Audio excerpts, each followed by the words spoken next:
W Backbones. Sue Brimmer from Academic Affairs, Chris Falzone and the marketing team, Michelle Gahuli. I don't know how we breathe without Michelle Gahuli, Adara Rivera, Rachel Pollack, Jamie Eggert, all of the AV folks, truly the dream team. Greg Collins, Sharon Allen, Josiah Tipton, and Brian Benjamin, and then our media assistants, Sharon Sai, Madanini, and Charlene Benoit. Thanks again to all of you. So a couple of announcements, and then we're going to get on with the program. Views and opinions expressed through the series do not necessarily reflect the opinion of Purdue Northwest faculty, students, and staff. You are encouraged, if you're joining us on Zoom, to post your questions and comments to the chat at any time. Please don't wait until the end. As soon as you're inspired, post your questions so that we have an opportunity to synthesize things and allow maximum participation. If you're in person, you'll notice that there's a microphone in the center aisle, so there will be ample time for some Q&A at the end of the presentation. A selection of Tim Wise's books are available for purchase in the Hammond Campus bookstore. Many of you know that Tim will be signing books today, immediately following our Candid conversations. There's also a mix and mingle and founder study immediately thereafter, and after Tim signs, he'll join us there. So we want to leave as much time as possible for the main event. So in the interest of time, I'm going to introduce sort of the next few things that are happening on the program so that we can keep things moving. So I'm going to introduce, make three introductions: the Dean of Chess, Colette Morrow, and Levada Taylor. But what I want you to know is you'll hear those two, Dean Gregory and Professor Morrow. And then after Professor Morrow does her segment with the community and student activists, we'll be watching a video, Blue Eyes, Brown Eyes. Following that, we'll get into the actual discussion. Okay, so just so you know. So Dr. Ann Gregory was named Dean of the College of Humanities, Education, and Social Sciences on January 3rd, 2022. Gregory served as interim dean from July 2021 until January 2022. She has also served as director of the School of Education and Counseling since 2017 and as executive director of concurrent enrollment programs from 2017 to 2021. Gregory's research on literacy and education has appeared in numerous peer-reviewed journals and books, and there is no peer, as far as I'm concerned, when it comes to her commitment to social justice and equity issues. Professor Colette Morrow teaches at Purdue University Northwest here in Indiana. She is the director of the Women's Gender and Sexuality Studies program and teaches literature and writing in the Department of English and World Languages. She has served as the president of the National Women's Studies Association and on the editorial boards of Feminist Formations, which you might recognize as the former National Women's Studies Association Journal, and the Journal of Gender and Social Issues, published by Fatima Jinnah Women's University. She's the co-editor of Getting In Is Not Enough, Women in the Global Workforce, and Unveiling Desire, Fallen Women in Literature, Culture, and Films of the East. Dr. Levada U. Taylor is an associate professor of education in the School of Education and Counseling. And I need to just put a little pin here and say that Dr. Taylor's vision to bring Tim Wise to this campus started, I don't know, a long time ago. And so we just thank you for making that happen. Her teaching and research interests are grounded in post-colonialism, post-structuralism, and culturally responsive pedagogy. She's a graduate of Louisiana State University with a PhD in curriculum and instruction and concentrated emphasis in curriculum theory. Dr. Taylor has always been keenly aware that when students enter schooling spaces, the need to address opportunity gaps in equity and achievement are paramount. Additionally, the need to teach for social justice is always at the forefront of her consciousness. Her passion for addressing issues of equity, diversity, and inclusion, and her ability to embrace her path for continuous growth is always present, as she recognizes that even as an educator, she too will always be a student. So with that, I'm going to turn the podium over to Dr. Ann Gregory.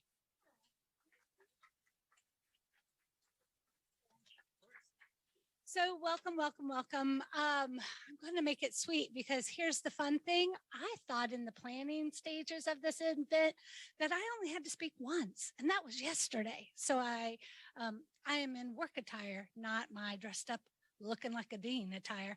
So welcome to this event.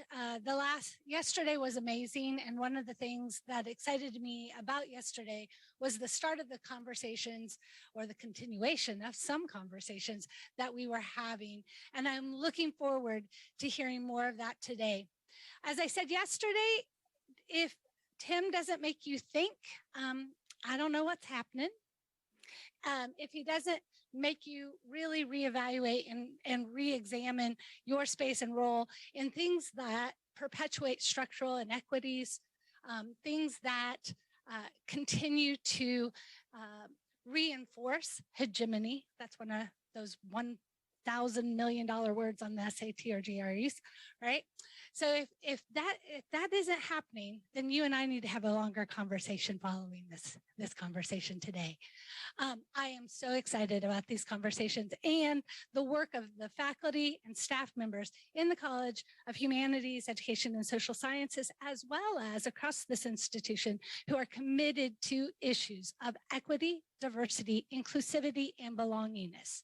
I welcome you here in this space, and I welcome you to our community as members in working to make a real change. So thank you.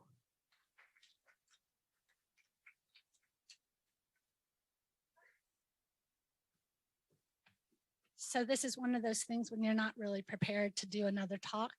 Colette, it's your turn. Thank you, Dean Gregory. Good afternoon, all. I am going to introduce to you our community leaders and activists and our student leaders and activists. And we primarily want to honor them and thank them. We also wish to enable you all, as Professor Bishop Morris said, to be able to become engaged with these groups and organizations as part of the results of this session. And so I am going to do this a little bit differently than yesterday, if you were present, in order to facilitate a more rapid transition through this section. First, I should say that there is a wonderful campus ambassador on the floor in the room on campus, Taylor Collins. And she is going to assist anyone who needs it to get up to the podium. Second, she will raise her arm when the speaker has 1 minute left. And we are asking speakers to limit themselves to 3 minutes. And second, we have many people representing various groups. We would ask that only one person per group speak, as we do not want to obviously cut into Professor Wise's time.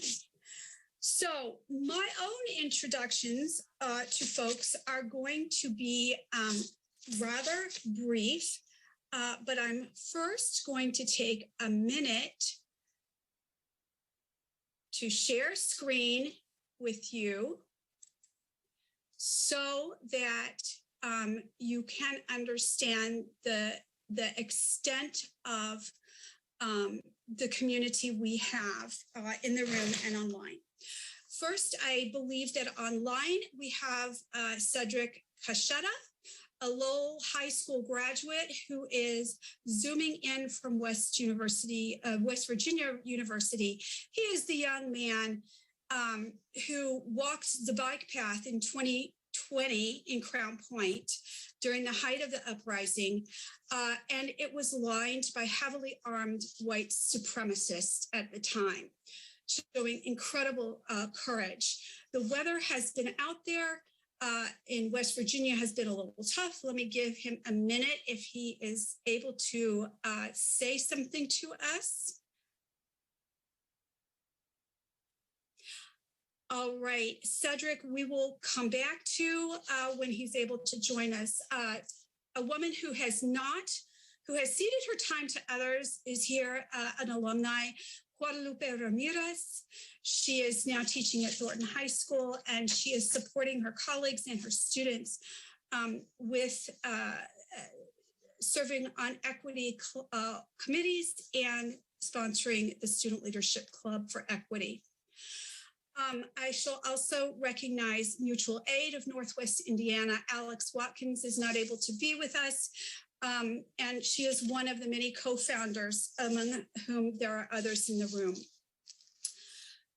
Now, I have seen these faces online, so I will ask one of the representatives to give us a 3-minute talk. We have representatives of Just Transition NWI here. That is a grassroots environmental justice organization that is anti-racist and class conscious at the same time. I will ask one of its representatives to either go to the podium or unmute and tell us a little bit about it.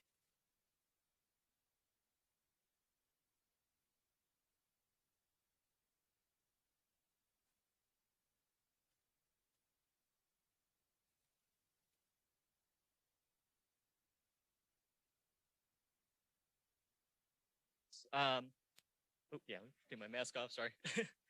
Hi, everyone. My name is Mike Santos. I'm with Just Transition NWI. I just wanted to thank Dr. Morrow and everyone else who helped to put on this event. So as Dr. Morrow mentioned, we're a grassroots environmental justice organization here in the region. So we're fighting for a just transition to renewable energy. So all across the country and actually the world right now, we're seeing that there's a transition away from fossil fuels happening. And we want to make sure that that transition is based on justice and equity and making sure that we're not leaving workers behind in that process. And one of our biggest focuses right now is on trying to fight environmental injustice in the region, because unfortunately, Northwest Indiana right now really is kind of the epicenter of environmental injustice. So what we saw the past couple of years since the start of the George Floyd uprisings was this phrase, "I can't breathe." And this is something that I think has many different meanings. So in communities like Hammond, Gary, and East Chicago, we're seeing that working class Black and brown people are being brutalized not only by the police, but also by environmental injustice. So we're seeing these big corporations just dumping pollution in our region. We, have some of the highest rates of air and water and soil pollution in the entire country. And we see the health impacts of that. So we have also some of the highest rates of cancer, heart disease, and lung disease. And we see this all concentrated in cities that have large communities of color. So that's a clear example of environmental racism. And that's something that we within Just Transition are trying to fight back against. And as was mentioned, we take a very much a class conscious approach to that. So we recognize that our work has to be centered in the working class and trying to build a grassroots movement from the bottom up as opposed to the top down. So that's just very briefly what we're all about. I'll be around if anyone has any questions or would like to learn more. We're always looking for new members to join our fight. We want to get as many ordinary working class people involved as possible. So if you're interested in joining us for our fight, please feel free to reach out. And thank you for your time. Thank you so much, Mike. And I should say that Mike is one of our own at PNW. And he is accompanied today also by Ashley Williams and Susan Thomas. Next, I would like to introduce two representatives of the White Panther Party. Again, I will ask that one of you speak for 3 minutes. At the podium, I believe you're in person. As Curtis Fields and Jake Hansberry are present, And the White Panther Party is the subordinate arm of the new African Black Panther Party. So I see Jake is present, and welcome. Hello, and thank you for inviting us. The New African Black Panther Party founded the White Panther organization in the prison system in 2006. Since then, it has hit onto the streets. We are a Marxist organization and a revolutionary intercommunalist organization. We offer a variety of survival programs in various communities across the country. And we are also a co-founding organization in the Second Rainbow Coalition, which consists of organizations like the New African Black Panther Party, the Lost Brown Berets,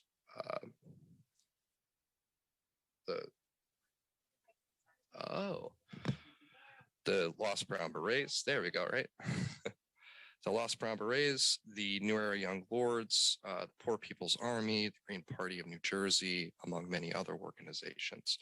So if anybody is interested in speaking with us or wants to know more about us, history, anything like that, you can find us after this talk. So thank you.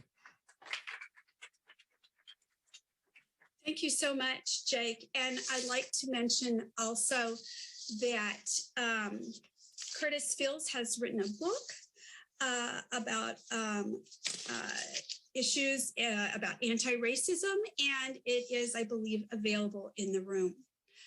I'll now turn to Ms. Laurel Kilpatrick. She is here along with a number of other folks representing Black Lives Matter NWI Gary. She's also a member of Saving Our Families and Everybody Counts Indiana, in an activist, an advocate and activist in disabilities studies. And Laurel, I'll turn it over to you. I have two masks on. The second one's not coming off, y'all. So good to see everybody. So good to see some of my fellow alumni here. Oh, wow. Memories. So I did want to make a statement. So the first statement I want to make is the lack of captioning. I have to do this. I work in disability services 24/7, it seems. People who, for whatever reason, have an issue with hearing loss, whatever, they have no idea what's going on. They've already logged off. This continuously happens many times, even in this great funded place of education. It was on earlier, but as I logged on to my phone, I did not see it. And it happens, right? It happens because many times it's a second thought. We just have to work harder to make it a first thought. So I appreciate the work that was done and the communication that that did happen earlier. So I appreciate that. We almost made it. We're going to get closer. I appreciate it. There has long been and is currently dedicated local social movements in this area. They've been here a lot longer than I've been. They've been here a lot longer than my family has been, in fact. A lot of folks don't know about it, mostly having to do with them choosing to know about it, but a lot having to do with the silencing of a lot of fights that people are going through. And I'm so glad that so many people are here to talk about what they're doing, how they're doing it, and the information that people can get from them. We in Black Lives Matter, Northwest Indiana, Gary, have taken action on issues all around Northwest Indiana. Police violence in our communities in Gary, East Chicago, Hammond, and Munster. Action for the for-profit systemic violence of the attempt of building immigration prisons in Gary, pushing back against longstanding local environmental issues, and the systemic profit goal of continuing the miseducation of Black, Latin, working class whites in the area of Northwest Indiana. That's a lot of action.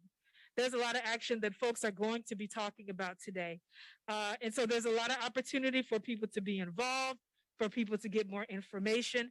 If you'd like to get that with Black Lives Matter Gary, please contact us on Facebook at BLM Gary #2, Instagram and Twitter at BLM Gary, and our email, Gary2 Ferguson @gmail.com. So thank you all. Take care.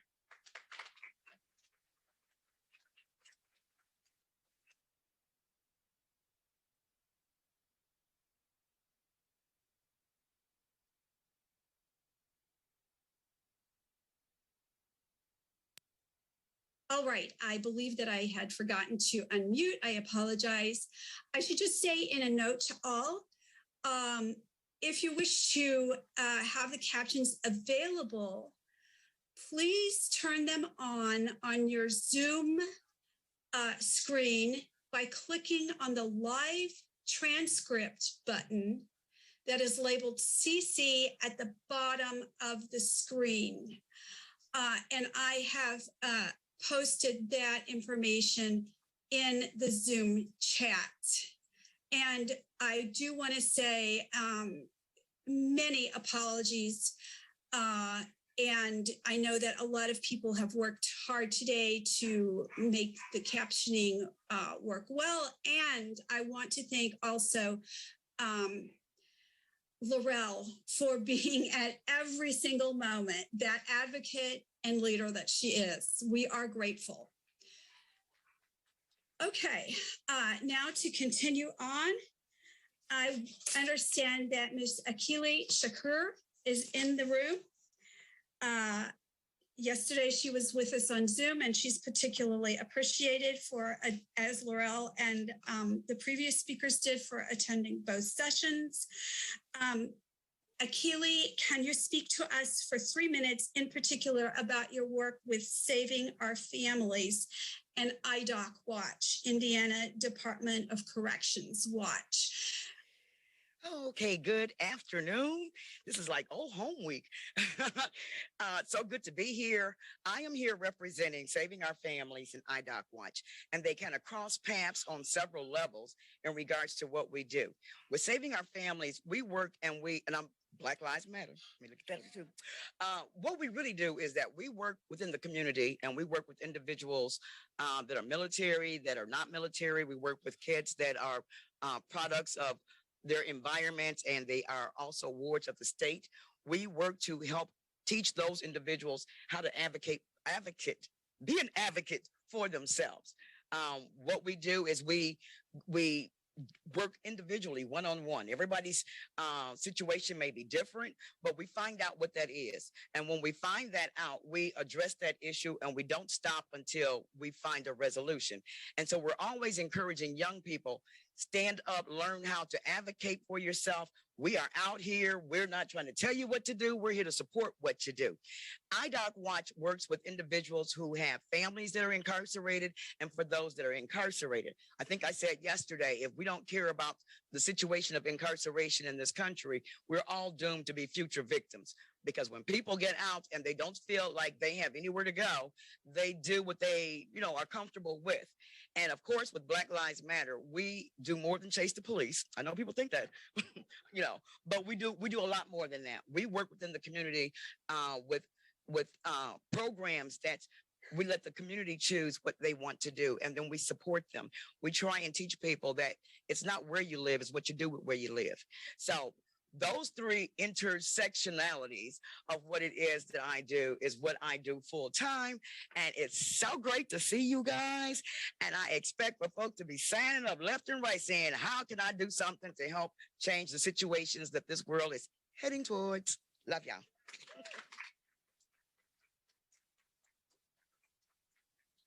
All right. I believe that Ms. Carlotta Blake King is in the room. She texted me to that effect, and I will introduce her, although she is not, as I understand, speaking today. She is on the board of trustees at School City Hammond and has been an absolutely leading figure, forward working in anti-racism in the school district and across the NWI region, for which we are deeply, deeply grateful. She is a person who has mentored me, and I personally appreciate that. Now, I am going to quickly turn to share screen one more time. And to do so while I speak, to give you all a chance to see the range of representation we have among our student organizations, all of whom here today have been invited for the particular purpose that they exercise leadership in social justice and anti-racism on our campus. I would say briefly that there are two that are not on the list right now. And I'm going to give a call out and say that as we begin to reforge our lives at what is hopefully the tail end of this pandemic, that Sisters with a Purpose and Brother to Brother are looking for you, students in the audience, online or in the room. Please, there is material available in the room, and you can always email me to find out more about these two organizations. They have a long history on our campus, and we need the leadership to get them started from the student base. Now, I will quickly turn to a student who is, in fact, in the process of doing just such a recovery job, and that is with David Bolton with the Black Student Union. I am not sure if he is online or in person. David, can we hear from you? Thank you, Dr. Morrow. My name is David Bolton, as you just said, and I am the president of the Black Student Union here on campus. And I'm very happy to be here. It's been a very interesting situation for us. We haven't been active since 2018, and I was a freshman in 2020. So to give you an idea of how long it's been since we've been active. Briefly, I would like to just say, the Black student character is very diverse and cannot be placed in just one little box. And myself and the people that I work with for the Black Student Union are trying to help capture who we truly are as Black students on campus. The Black Student Union is very diverse across many campuses. And here on Purdue University Northwest, Hammond and Westfield campuses, we are trying to bring that back. We want to make our voices heard. We want to bring a unity and togetherness to our people. The Black student, the Black human is not one type of person. And we want to make that known. We are very thankful to have our voices heard. Thank you, Dr. Morrow and Dr. Tim Wise for being here as I knock over the water bottle. We're knocking down everything, knocking down walls and barriers. That's what we're doing. And water bottles. But in all seriousness, we are very appreciative of getting this opportunity. I'm glad to represent who we are. And together we can make a change. And that's true. We really can make a change. So I'm looking forward to tonight and just getting the word out. I will be here if anyone has any questions they want to ask me. And I really want to just say a big thank you to everyone. Thank you very much. Thank you. Thank you.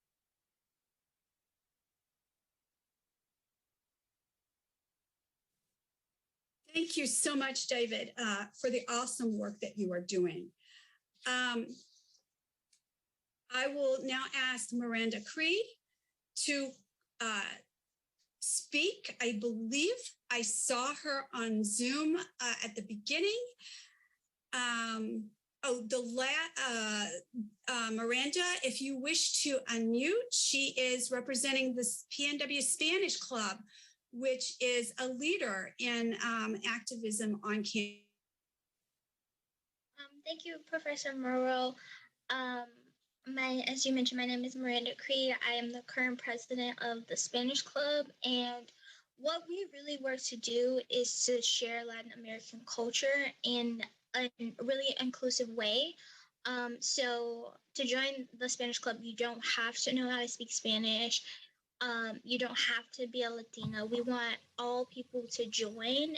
And I think most recently, as a leader of the Spanish Club, which is a pretty popular club on campus, my goals is working with other organizations in collaborations. We have there's actually a House of Representatives meeting tonight, which is something that the student government created to bring together all organizations on campus. And so I'm really focused on that, to make sure that everyone's voices are heard, not only the members of my organization, but leaders and members of other organizations.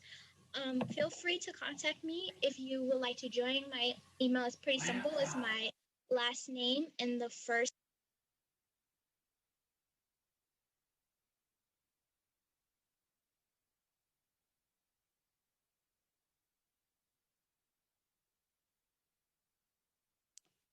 I'm sorry, I'm muted, but that's my information. For more information, if you want to join the Spanish Club, or if you have any suggestions or ideas on things that can make the Spanish Club more inclusive. So thank you all. It's a pleasure and an honor to be here, really.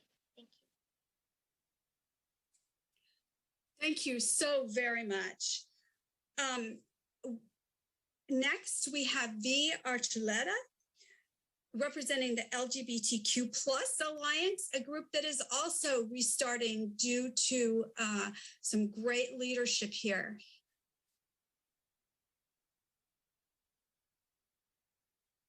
Okay, hi everyone. First off, I want to thank Colette for the opportunity for letting our club speak here at this panel. It's very important to us, especially because we are relatively new coming back from hiatus, as Colette mentioned.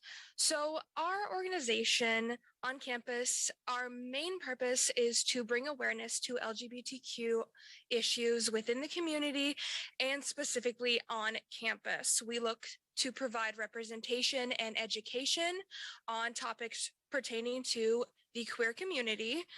Our club is basically a place that you can make friends, find support, and have a safe environment, especially on campus, where you can feel seen and heard.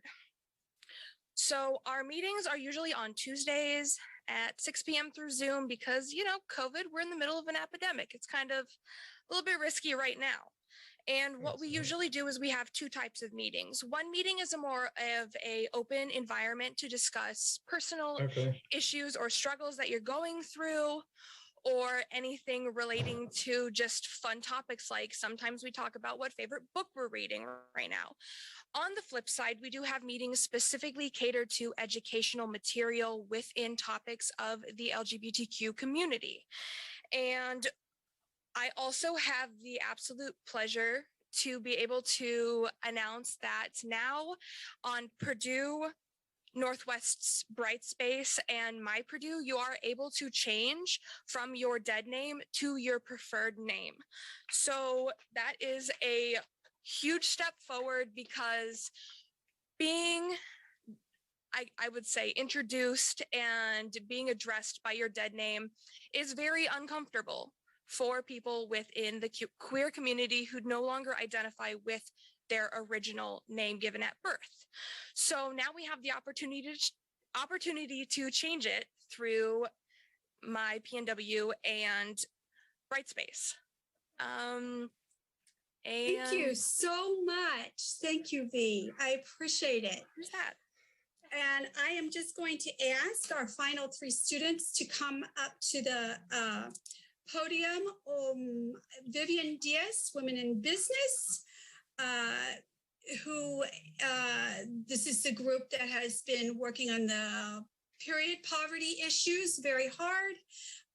Jenna Taylor, representing Social Work Club and the Intersectional Feminist Alliance, and Taylor Collins, the campus ambassador, who has been assisting us to get our program up to speed literally today.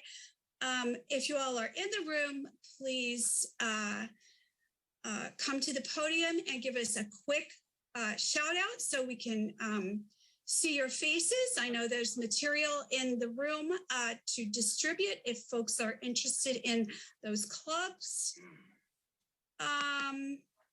If you are on Zoom, perhaps just open up, unmute your Zoom and say a brief hello and let us see your face. Okay, good afternoon. My name is Vivian Diaz, and I am the Vice President and Social Media Coordinator of Women in Business. Women in Business has undergone new leadership for this semester, but our core values remain the same. We seek to empower and support women, promote diversity and inclusion, and provide networking opportunities. So you are encouraged to follow our Instagram, which is PNWWIB, to connect with us. Lastly, our next upcoming meeting is in March, and March commemorates Women's History Month. So please join us March 1st at 5:30 p.m. in Anderson 311. Anyone interested can also join us virtually as well. Our Zoom link is provided in our Instagram bio. All ethnicities and genders are welcome. So we hope to see you there. Thank you. Thank you so much, Vivian. Since we heard from Jenna Taylor, yes, okay. Okay, here's Taylor just coming to say. Okay, hello everyone. How are you doing? My name is Taylor and I'm a campus ambassador.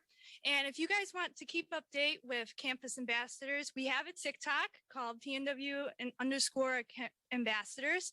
We also have an Instagram called PNW_ambassadors. And my main goal as a campus ambassador is to actually have everyone come in PNW or Purdue University Northwest to feel just the same way as I did as an incoming freshman, which is accepted and welcome. Because when I came in as an incoming freshman, I was nervous, absolutely nervous. I was thinking about finding new friends, everything. But then the campus ambassadors came in and they were like, welcoming me with these open arms. And I was like, wow, that is something I want to be a part of. So thank you very much for listening. Thank you so much, Tyler. All right. I believe that this brings this part of the program to a conclusion.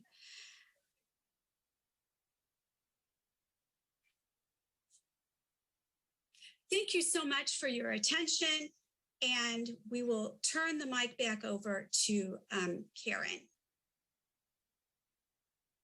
I'm backstage right now because today's studio audience thinks that they've come to a regular Oprah Winfrey show, but without knowing it, they've walked into this exercise. It's an exercise in racism. And my guest, Jane Elliott, started this exercise a long time ago with her third grade class back in 1968 after the assassination of Dr. Martin Luther King. What she's going to do is to demonstrate how easy it is to learn prejudice. The point being that we are taught to hate each other on the basis of the color of our skins. So today's audience was separated into two groups, not on the color of their skin were they separated when they arrived. They were separated based on the color of their eyes, but they have no idea that they were separated. What we did was treat each group differently, discriminating against the people who have blue eyes, catering to those people with brown eyes. So here's how the blue-eyed people were treated when they arrived at the show. Come on. Look how your eyes. Blue, over there. Put it on. No. Over there. Blue, over there. The blue-eyed people were pulled out of line, told to put on a green collar and wait outside. When the brown-eyed people arrived, they were told to step to the front of the line. Our staff was instructed to be extra polite to brown-eyed people and to discriminate against blue-eyed people like this one. I understand that, but actually my license got stolen. And when I went to replace it, sorry, that's not our problem. You always have to have ours anywhere you go. Audience members with brown eyes were allowed to enjoy coffee and donuts. Those with blue eyes were left standing in a crowded room without refreshments for over 2 hours. The blue-eyed group became upset when they saw the brown-eyed people were being seated first. What are they doing in there? A woman with blue eyes was outraged when she realized we had fed the brown-eyed people.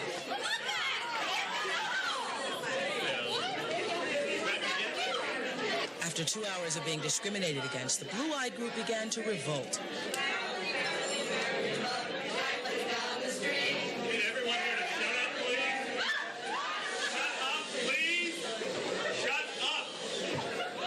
So I just want to warn all of you who are watching, you know more than they know in the audience. This show is a very important lesson in racism.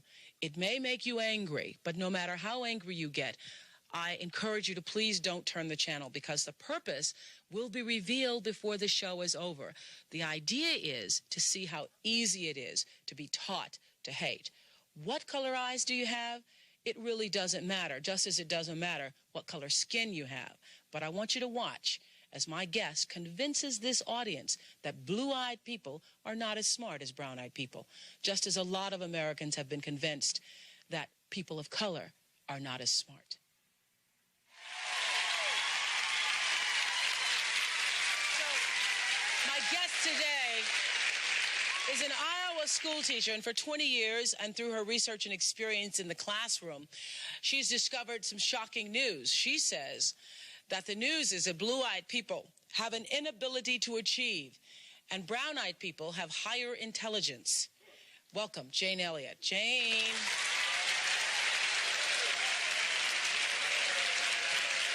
First of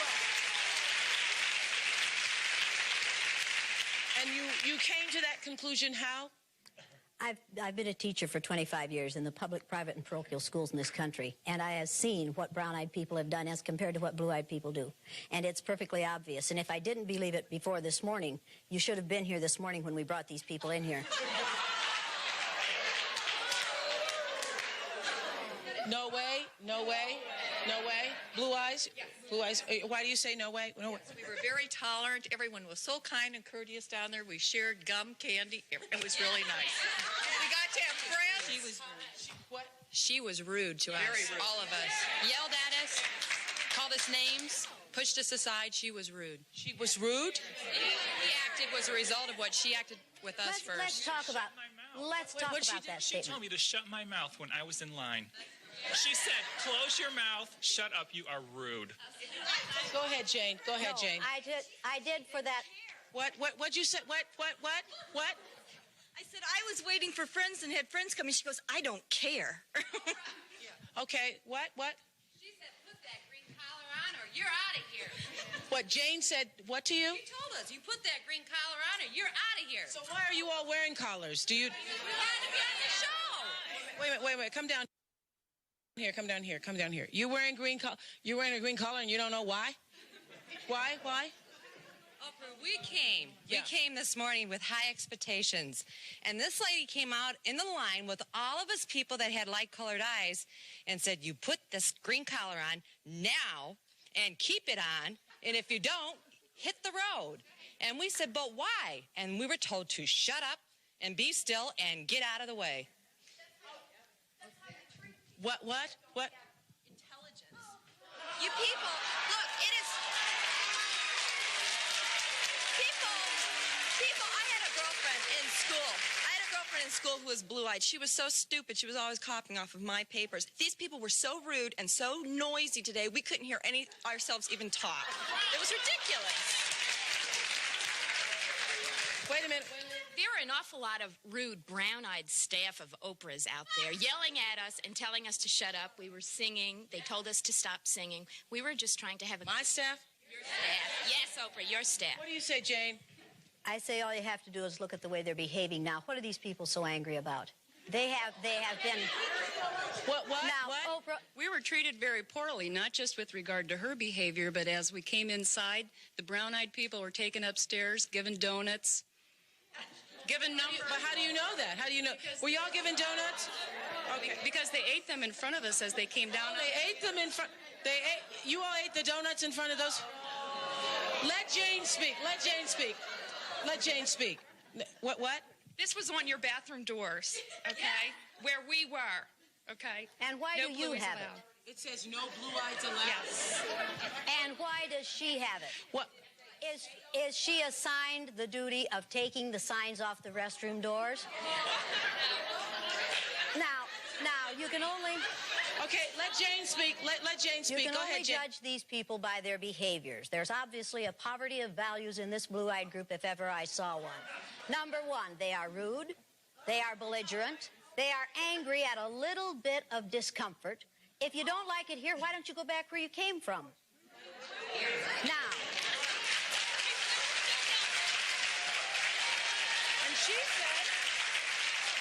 she says because what? We flew here from Philadelphia. That's why we're staying. If you don't like it here, go back where you came from. The flight goes both ways. Okay, what do you say? The whole problem there is this has been a setup situation. This is not real life. We were treated completely different. Wait a minute. This isn't real life for you. Well, and for number how many of you one- people of color is this real life? I'd like to see your hands. Number one, you didn't even tell what color eyes I have. I have hazel eyes. They're more brown than they are blue. That's for sure. Are you ashamed of the blue in them today? No, I'm not. I'm just saying Well, that you this is should a be. totally set up situation. It's not even real. What do you want to say, Jane? I'm saying that, number one, the person who said we were tolerant, that's a favorite blue-eyed thing, to be tolerant. How many of you people of color want to be tolerated? How many of you want to be appreciated and valued?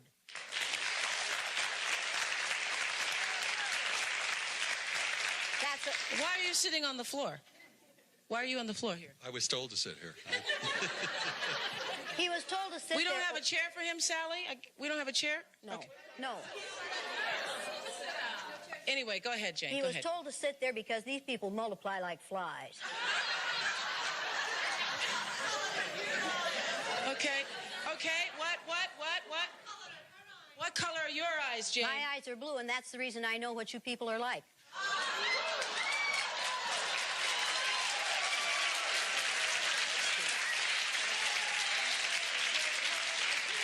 Now, Jane has been a teacher for 25 years. She has won many awards based upon this study. And she says that blue-eyed people are lazy and less intelligent than people with brown eyes. Is that, we're going to find out where she gets that from and if the audience agrees in a moment. Did the government pay for her study? Did the government pay for her study?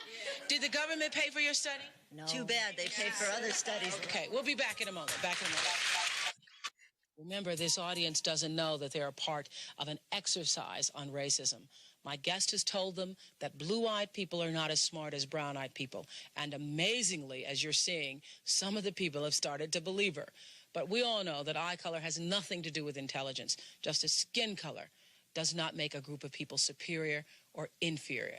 That's the point. My guest today is Jane Elliott, and Jane has done years of research on intelligence and has come to the conclusion, she says, that blue-eyed people are not as intelligent as brown-eyed people. And all the blue-eyed people have collars on. Some people are taking their collars off, Jane. I want them out of here. You want them out of The rule here? in this room is you wear the collar or you leave. In this society, the rule is do it the white way or get out. Now, if this is going to be real, Oprah, they need to put their collars on or they need to leave. I want to say, why doesn't Jane have a green collar on? She's got blue eyes. Because I've learned to act brown-eyed. I have a brown-eyed husband and 3 brown-eyed children. Why did you? And the message in this room is act brown-eyed and you too can take off your collar. Act intelligently and you too won't need your collar. None of you have acted intelligently yet. Oh, I've got a son that's blue-eyed. I've got 6 children. And some have Yeah, I said hazel you and some multiply like blue. flies. And he's gone all through school with A's. Okay, what do you want to say, though? What you want to I'll tell you, but I have a blue-eyed daughter, and people look at her and they say to me, she's beautiful, but she has blue eyes. Those big blue eyes. Why? She's ostracized because of those blue eyes. I mean, she just stands out like a... I had blue eyes all my life. And I say, look at her. She's the only thing standing up right now, except myself. And complaining about having blue eyes. I'm not complaining. Have you heard about the dumb blonde? What do you want to say? Yes, ma'am. Well, I just think it's really ridiculous. The color of the eyes has nothing to do with the way a child achieves. I taught for 36 years in elementary education, and I didn't have time for a survey. I had time to teach kindness and understanding and develop a personality.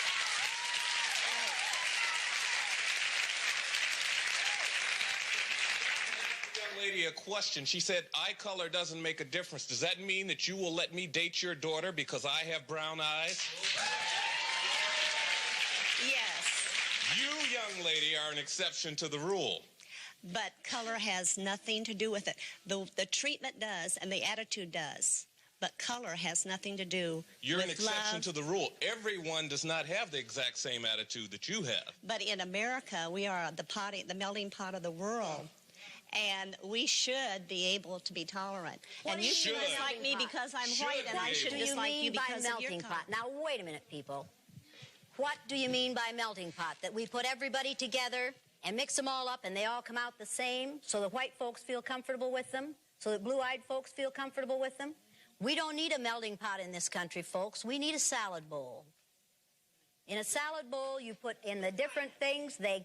You want the vegetables, the tomatoes, the lettuce, the cucumbers, the onions, the green peppers, to maintain their identity. You appreciate differences. A melting pot does not appreciate differences, and this country ought to be about appreciating differences. That female wants us to be the same.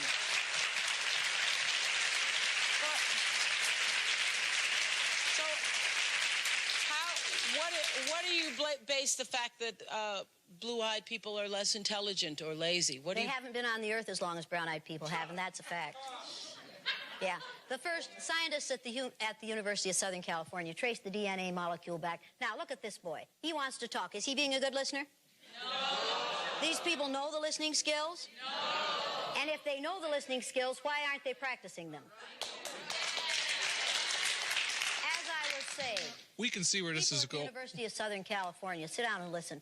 Trace the DNA molecule. Trace the DNA molecule back using computers 2 or 3 years ago, and in order to find out where the first modern human being evolved on this earth. And what they found was that the first modern human being who evolved on this earth was a black female. And in every one of your genes runs the memory of that first black female. People of color have been on the earth longer than white people have. That's a fact. You need to be aware of that. Now, but you are blue-eyed. Would you want your daughter to marry a blue-eyed person?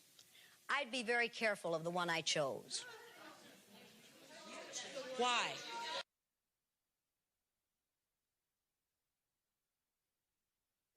All right now. Like the first time I saw that video, we were having a little discussion about race and like, oh shoot, y'all, this is not my thing, okay? Y'all know that I don't do all this. Can y'all hear me? Is that better? Okay, so like the first time I played that video in class, I was uncomfortable. And I tell my students every time when we have this conversation about race that I am uncomfortable, right? And I also asked them to pay attention to the year that that video took place, right? So that was 1992, 30 years ago. And so I posed this question like I posed to them because I love questioning and talking and that kind of thing. Have things really changed? It's rhetorical. All right. I stand here before you today over 40 years after the first enslaved Africans were brought to the United States. 159 years after the Emancipation Proclamation freed those enslaved Africans. 100 years after Nadir, a period from 1890 to 1920, considered the lowest period in African-American history, a time marred with miseducation, lynching, the reinstitution of enslaved brown, Black, and poor white bodies through sharecropping and mass incarceration. I stand here 51 years after the 1960 Civil Rights Movement, and I challenge us to ask ourselves, have things really changed? If so, how? If not, why? How have things changed since the recent memory of cops not being charged with the merciless, senseless shooting of Breonna Taylor while sleeping in her bedroom in the privacy of her own home? And Black Kentucky Attorney General Daniel Cameron admits that he did not present homicide charges to the grand jury. How has things changed in the wake of recent memory of Derek Chauvin being found guilty on all counts for causing the death of George Floyd and sentenced 22 and a half years in prison? However, thereafter, joining 12 states, Oklahoma adopted policy meant to protect privacy of government workers by prohibiting posting a video or a photo of a police officer with threatening intents. How has things changed when less than 4 months ago, Kyle Rittenhouse is found not guilty for shooting and killing Joseph Rosenbaum and Anthony Huber during the civil unrest in Kenosha, Wisconsin, after the shooting of Jacob Blake? Then, less than a week later, Travis McMichael and Gregory McMichael receive a life sentence without parole, and William Rhodey Bryan Jr. receives a life sentence with parole for the horrid hunting and death of Ahmaud Arbery, thus shedding new light on the infamous 1856 Dred Scott decision, which explicitly stated that Black people have, and I quote, no right which the white man is bound to respect, end quote. Now, less than a month ago, we have Indiana House Bill 1134, Education Matters, passed in the House of Representatives, joining a long list of states banning the teaching of critical race theory, a theoretical frame and discipline couched in legal studies, caught in the legacy of Derek Bell's Faces at the Bottom of the Well, challenging diversity, equity, and inclusion efforts. How has things changed in the last 400, 159, 100, 51, or 30 years, when we find ourselves living in a moment where we have no choice but to recognize that race matters, no matter how hard some may want to force forgetfulness, making diversity, equity, and inclusion, DEI efforts, DOA, dead on arrival, causing dissonance, a blind eye to remembering that the faces at the bottom of the well in real and concrete ways are mirrored images of our own. How you say? You see, forced forgetting leads to a romanticized nostalgia of times of yesteryear, a time that never really existed for historically minoritized and underserved communities in the United States and throughout the world. Forced forgiveness in the spirit of Sankofa, past, present, and future is now, means that the same mistakes and mishaps of the past will continue in the present and the future. Consequently, forced forgiveness likewise means that systems of domination, racism, sexism, classism, misogyny, isms that made the spring and summer of 2020 possible and undeniable are firmly rooted in the culture and ethos of the United States, the West, America. For over 30 years, Tim Wise has been a reckoning influence against forced forgetfulness. Wise is among the most prominent anti-racist writers and educators in the United States. He has spent the past 25 years speaking to audiences in all 50 states. Wise is the author of 9 books, including his latest, Dispatches from the Race War. Other books include Under the Affluence, Dear White America, Letters to a New Minority, Colorblind, Affirmative Action, Racial Preference in Black and White, Speaking Treason Fluently, Anti-Racist Reflections from an Angry White Male, Between Barack and a Hard Place, Racism and White Denial in the Age of Obama, and his highly acclaimed memoir, White Like Me, Reflections on Race from a Privileged Son. Being mindful that history is the clock through which people measure their greatness, today I would like to sit down and have a little chat with Tim Wise to understand his thoughts on unconscious, and as Mama Joyce King calls, disconscious bias, racism, history, memory, and the role each play in the social production of HB 1134, the ban on teaching critical race theory, and in my view, history. Moreover, how these initiatives are really masked to make diversity, equity, inclusion, DEI efforts, DOA, dead on arrival. Yeah, let's see. I feel bad for the people on this side of the room that are going to not have a view of this at all. Well, I guess it'll be up here, so you'll be all right. Do I just take this mic? Should I take this one? Great. On. Am I on? Okay. Move it up. Okay. Great. Good to see you again. Good to see you. Do I need to ask my questions again? Oh, yeah. I'd already forgot them. It's been a long 2 days. It's been a long, and I'm so thankful you are here. I'm glad to be here. I don't want to jock you or anything, but I'm so happy you're here. Okay, cool. All right. So you all, I have to say that this is totally extemporaneous. Tim didn't know I was going to do this like this, so hopefully you won't. Okay, all right. So here's a question. Thoughts on unconscious. So I just been playing with those notions, right? I did a piece with Joyce King forever ago about on disconsciousness. And I was like, oh, Mama Joyce talking about some disconsciousness versus unconscious. So anyway, thoughts about unconscious, disconscious bias, racism, history, memory, and the role each played in what I'm calling the social production of HB 1134, the ban on teaching critical race theory and, in my view, history.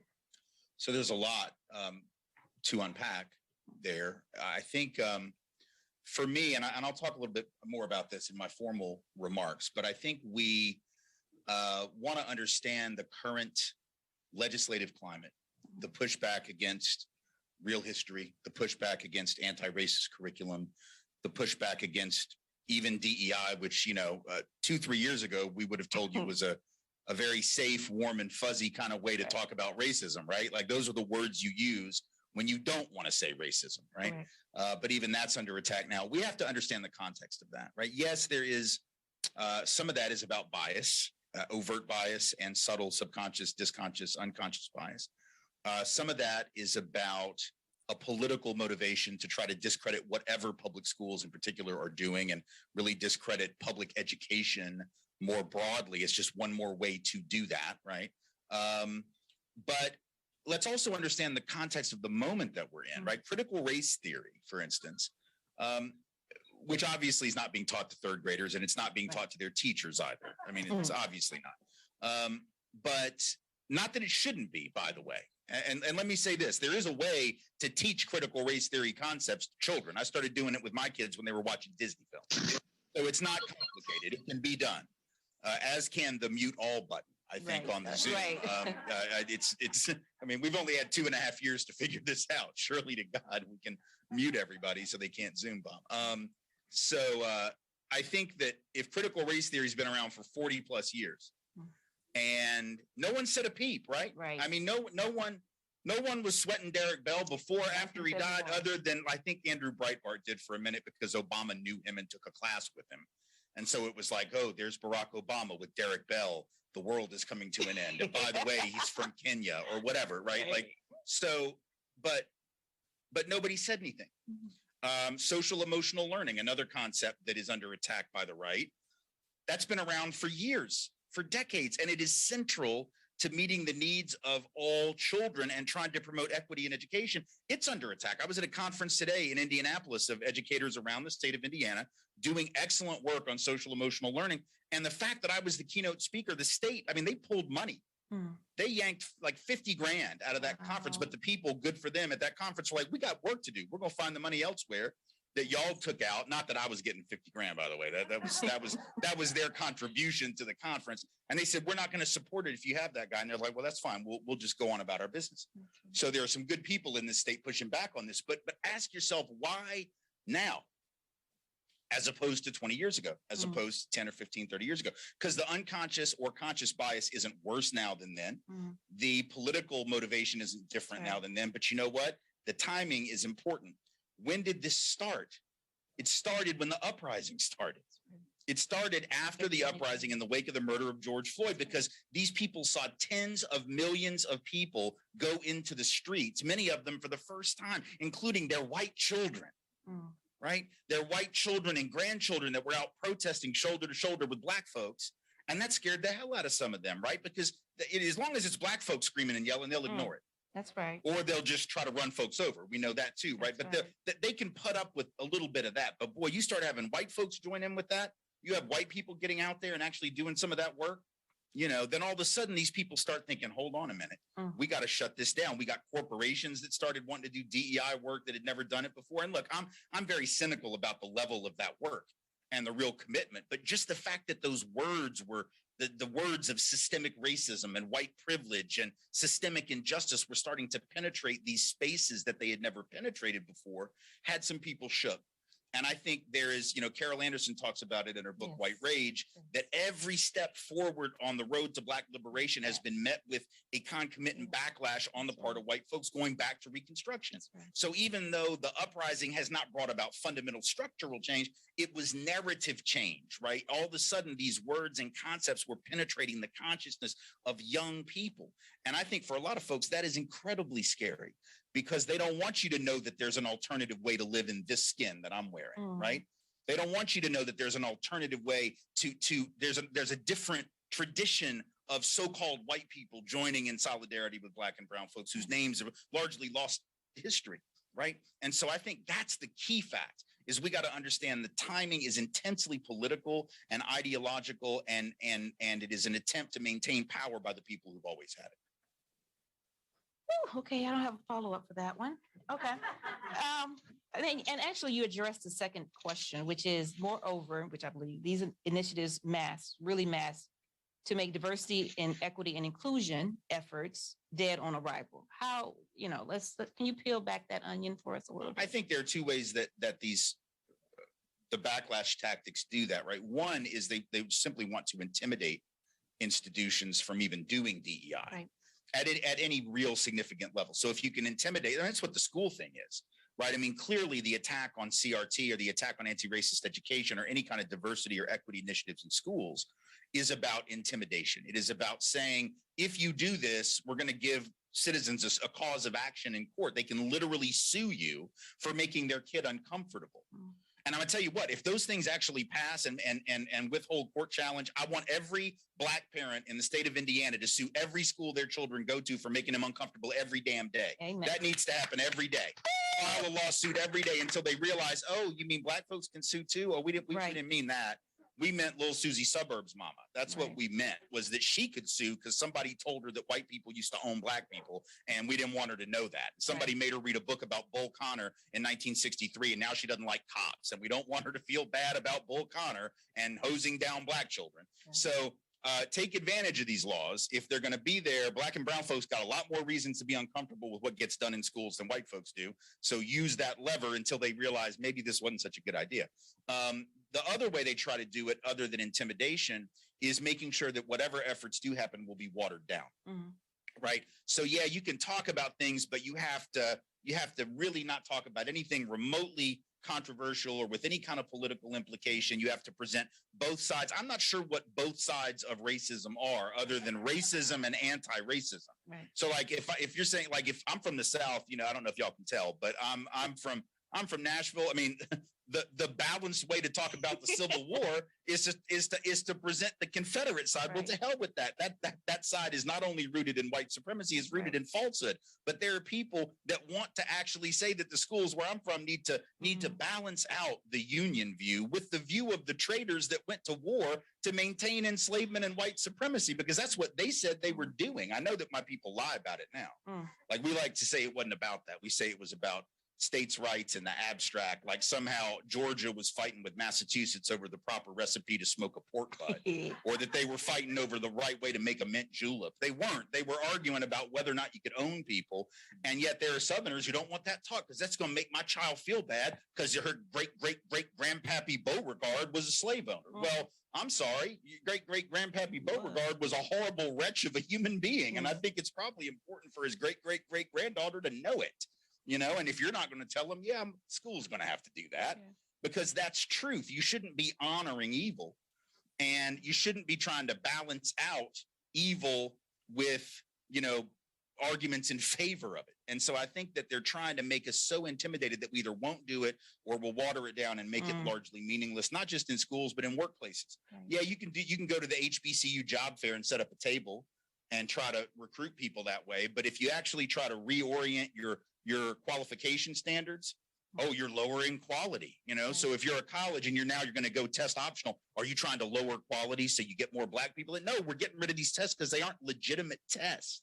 They're not legitimate indicators of anybody's ability, including the white kids in your school, right? That the industrial aptitude test that they give a lot of people trying to get jobs, or the Myers-Briggs or whatever it is that they're basing hiring on, is also a bunch of crap. Right? Has nothing to do with trying to rig the game in favor of this group or that group. It's about realizing these standards aren't valid. That's what they don't want. They don't want us to reevaluate the standards, because the standards work really well for them, right? They work for the people that are in power. That's why they are still there, right? Yes. Yeah. Okay. Well, this portion of our little talk is over. Oh, sorry. Yeah. No, I could stay here forever, but I'm gonna move. Now I'll just go up there and rant more. Okay. There you go. Right. Right. Thank you. Thank you.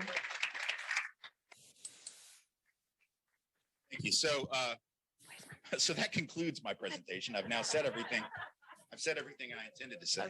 Sorry. Tim, may I have my mask? Which one? My mask. Yeah. Thank you so much. So, couple things. First, I wanted to say what an honor it is to be here, and you know, I've been in Indiana now for a couple days. You're just getting to him. What? Why is it not possible to mute everyone? I mean, there's a button. It's right down there. I saw it before. This is a very easy technical problem to fix. And I'm not a technically inclined person, as I joked yesterday, but this is simple stuff. Are we good? I mean, I'll just start, but I know how this goes. So it is an honor to be here. I want to take a second before I start to thank not only the folks that made it possible for me to be here and at the other campus yesterday, but also I want to take the time again for us to tribute, honor, applaud the wonderful activists, community-based activists who were both in the room and joining us by Zoom, because we don't really get to do that enough to appreciate those folks who carry the load and do the hard work every day. It's nice to have, you know, a national speaker come in, but the real work is done in the neighborhoods, in the community by the folks who live here. So let's give them another round of applause and honor the work that they do. So I want to expand a little bit on this notion of DEI as DOA and essentially connect that to the remarks that I made yesterday about the importance of having a systemic analysis as opposed to a purely individualistic analysis. We are in a moment right now because of the uprising in the summer of 2020 where these concepts of systemic injustice became very prominently discussed for many for the first time. Some of us had used that language for decades. Others had really never used that language. We tended to think of racism and other forms of oppression as these sort of extensions of bad actors, right? Individual people doing bad things to people. And let me just say, and I do not want to get on the wrong side of Jane Elliott. So let me be very, very clear. I love Sister Jane Elliott. She and I know each other and have known each other for many, many years. And I was recently told that I am one of 3 OGs of white anti-racism in the country, which is weird because she's way older than I am. She's like, I mean, she's not old, but she's older than I am. I'm Gen X, and there's like no boomers in this group. So I don't know what happened to the boomers. They just dropped the ball. It wouldn't be the first time. But I'm just teasing you. I'm teasing you. It's a joke. It was a lot kinder the way I said it than Jane would have. But Jane is a member of the, I think they call them the silent generation. And then there's Peggy McIntosh. She's also a member of that generation. And then there's me, apparently. So I'm not going to get on the wrong side of Jane. I love her dearly. Having said that, I think that the truth that she exposes with her experiment that she's been doing since 1968 in the wake of the assassination of Dr. King is a really excellent way to demonstrate the concept of personal prejudice and personal bias and how that operates in the world. It's very important. It's a valuable lesson. It's a good lesson, and it's true. However, that doesn't give us a lot of insight into how systems of oppression operate unless we assume that systems merely operate because of the actions of individuals in isolation. The personal bias that her work uncovers is critical, and yet I want to suggest that racism is far more pernicious than that. Right? If it were just that, we could just put everybody on Oprah in the audience for a day or two and teach them what we need to teach them. If it were just that, we could have her and others like her do that experiment in classrooms and corporations around the country. And in a couple of days or weeks, they'd be like, oh my God, I get it now, right? Because a lot of young people who've gone through that experiment, the third graders that she did that on beginning in 68, they'll tell you a half century later how it profoundly changed them, right? They'll tell you how it really opened their eyes to racism, and I'm sure it did, but what kind of racism do you think it opened their eyes to? Did it open their eyes to the blatant kind, the kind that Ahmaud Arbery faced, the kind that Trayvon Martin faced, the kind that so many Black and brown folks in this country have faced at the hands of either vigilantes or law enforcement? Perhaps. But does it make you hip to the way that racism operates systemically and institutionally when bias and hatred are not obvious? Does it make it obvious? Does it allow you to see the way that old boys networks determine who get the best jobs, even if there's no overt bigot in the HR department, right? Because see, I'm afraid if you go through blue-eyed, brown-eyed, you're looking for the overt bigot, because that's what you've been taught racism looks like. It looks like the overt bigot, and that HR department may not have a single one of those in there. right? The HR department at that company could be filled with wonderful, nice people. But there was a study just a few years ago which found that almost half of the new jobs were being filled not by open and fair competition, but by letters of recommendation written by existing employees on behalf of friends and people that they know who want a job at the same company or firm or agency or whatever, right? And those people that are writing those letters of recommendation, they're probably not bad people. They're probably not overt bigots. They're not out burning crosses, but they know who they know. They live in the neighborhood around the people they live in the neighborhood around. Their kids go to school with certain people's children and disproportionately not the children of others. They play golf with certain folks and not other folks. So even if there's no overt hostility in terms of who has access to those networks and who doesn't, there's still a structural reality about who has access to those networks. And so I fear that if we boil down the subject matter and we distill it to its most obvious parts, we will miss some of the ways in which those subtle forms of racism exist, right? Think about the lawsuit right now that has been filed against the National Football League. It's a good example, right? So the NFL, as an organization, being sued now by one, possibly a couple other coaches, going to come on to this lawsuit because of the way that Brian Flores at Miami in particular was treated. He was trying to get head coaching jobs, and he was interviewed for those jobs as per what they call the Rooney Rule in the National Football League, which was passed many years ago, which essentially says that in order for any hiring decision to be made for a head coach, you have to interview at least two black, or maybe black or brown, but I think it's black in particular, head coaches or coaches of color for that job. Doesn't mean you have to hire them, but you got to make sure they're in the interview pool. And the idea behind that was perfectly good, right? You want to make sure folks get in the room. You want to make sure folks have got a shot, right? But the problem is Flores apparently was going to be interviewed after the decision had been made by the team that was going to be interviewing. So it was all for show. Now that's diversity work. They were doing the Rooney Rule. They were trying to be diverse in terms of their interview pool, but they had no intention of hiring him. Is that because the team was filled with bigots and racists who didn't want a black man running the organization on the field? No, not necessarily. The bad news is it's probably not that, and that makes it even worse. The problem is the team, like so many teams in professional sports, they hire through their friends and associate networks. They recycle a lot of the same coaches over and over again, no matter what their record was the last time they had a team under their control, right?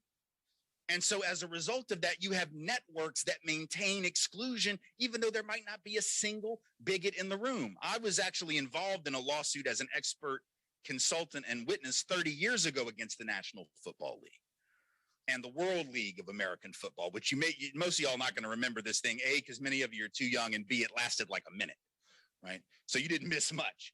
But back in the late 80s, right at the turn of the 90s, the National Football League started a thing called the World League of American Football. And the idea was they were going to introduce American-style football to Europe and Canada. They were going to have a team in Montreal. They were going to have 3 teams in Europe, and the rest would be in the States. It'd be like 10 teams or 12 teams overall. And it was an experimental league, sort of like the USFL had been in the earlier and mid-1980s.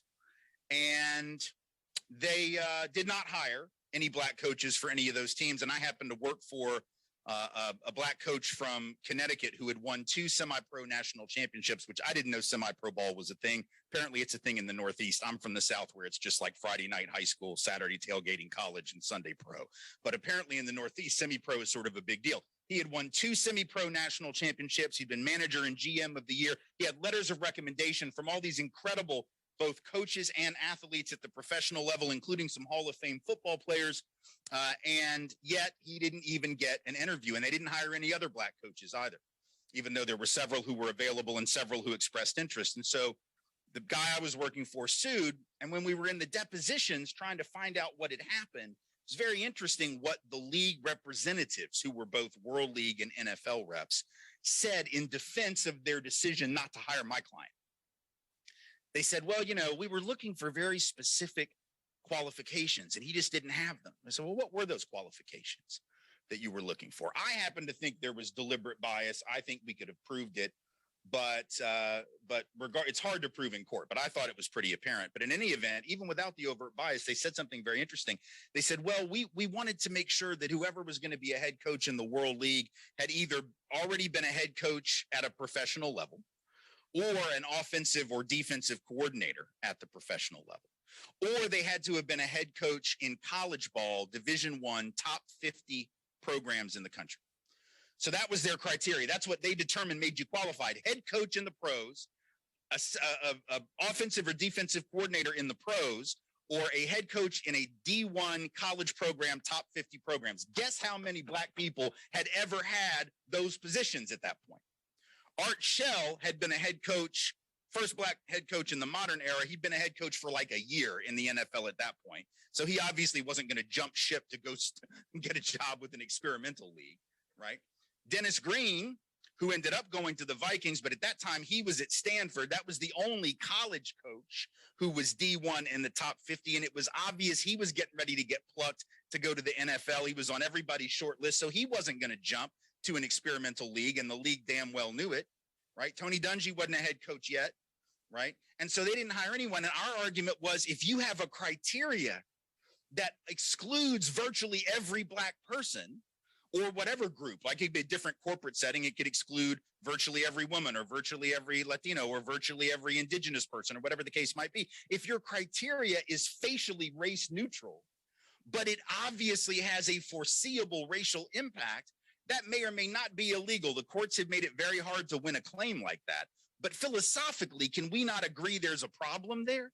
Regardless of what the law might or might not allow, that significantly suggests to me a form of systematized racism. It's essentially saying that the people who have the 5-lap head start in the 8-lap race should continue to be rewarded for having been given the head start that put them there, right? Systemic racism allows us to see that. Thinking about racism individually does not, because we're just looking at who crossed the finish line first, or who was kept from crossing it by some, person throwing tomatoes onto the track, right? Or throwing rocks at the runner as they jump over the hurdle. But you don't have to have any of that if the criteria that you're using, the process that you're using is unfair. Think about schools. The same is true. We can talk about diversity efforts in schools all day long, and we can talk about those HBCU job fairs and recruitment fairs for grad school, med school, law school, and those are important. And we need to do those. But is that sufficient? Not if we're talking about racism as a systemic process, because too often, this is starting to change thanks to COVID. Maybe the one positive thing that comes out of this horrific pandemic is that a lot of colleges and universities are beginning to rethink their attachment to standardized exams, right? Realizing that they are not really very valuable in the midst of a pandemic where people are not learning in sort of normal, consistent environments. But oddly enough, what they're discovering in the last 2 years is what?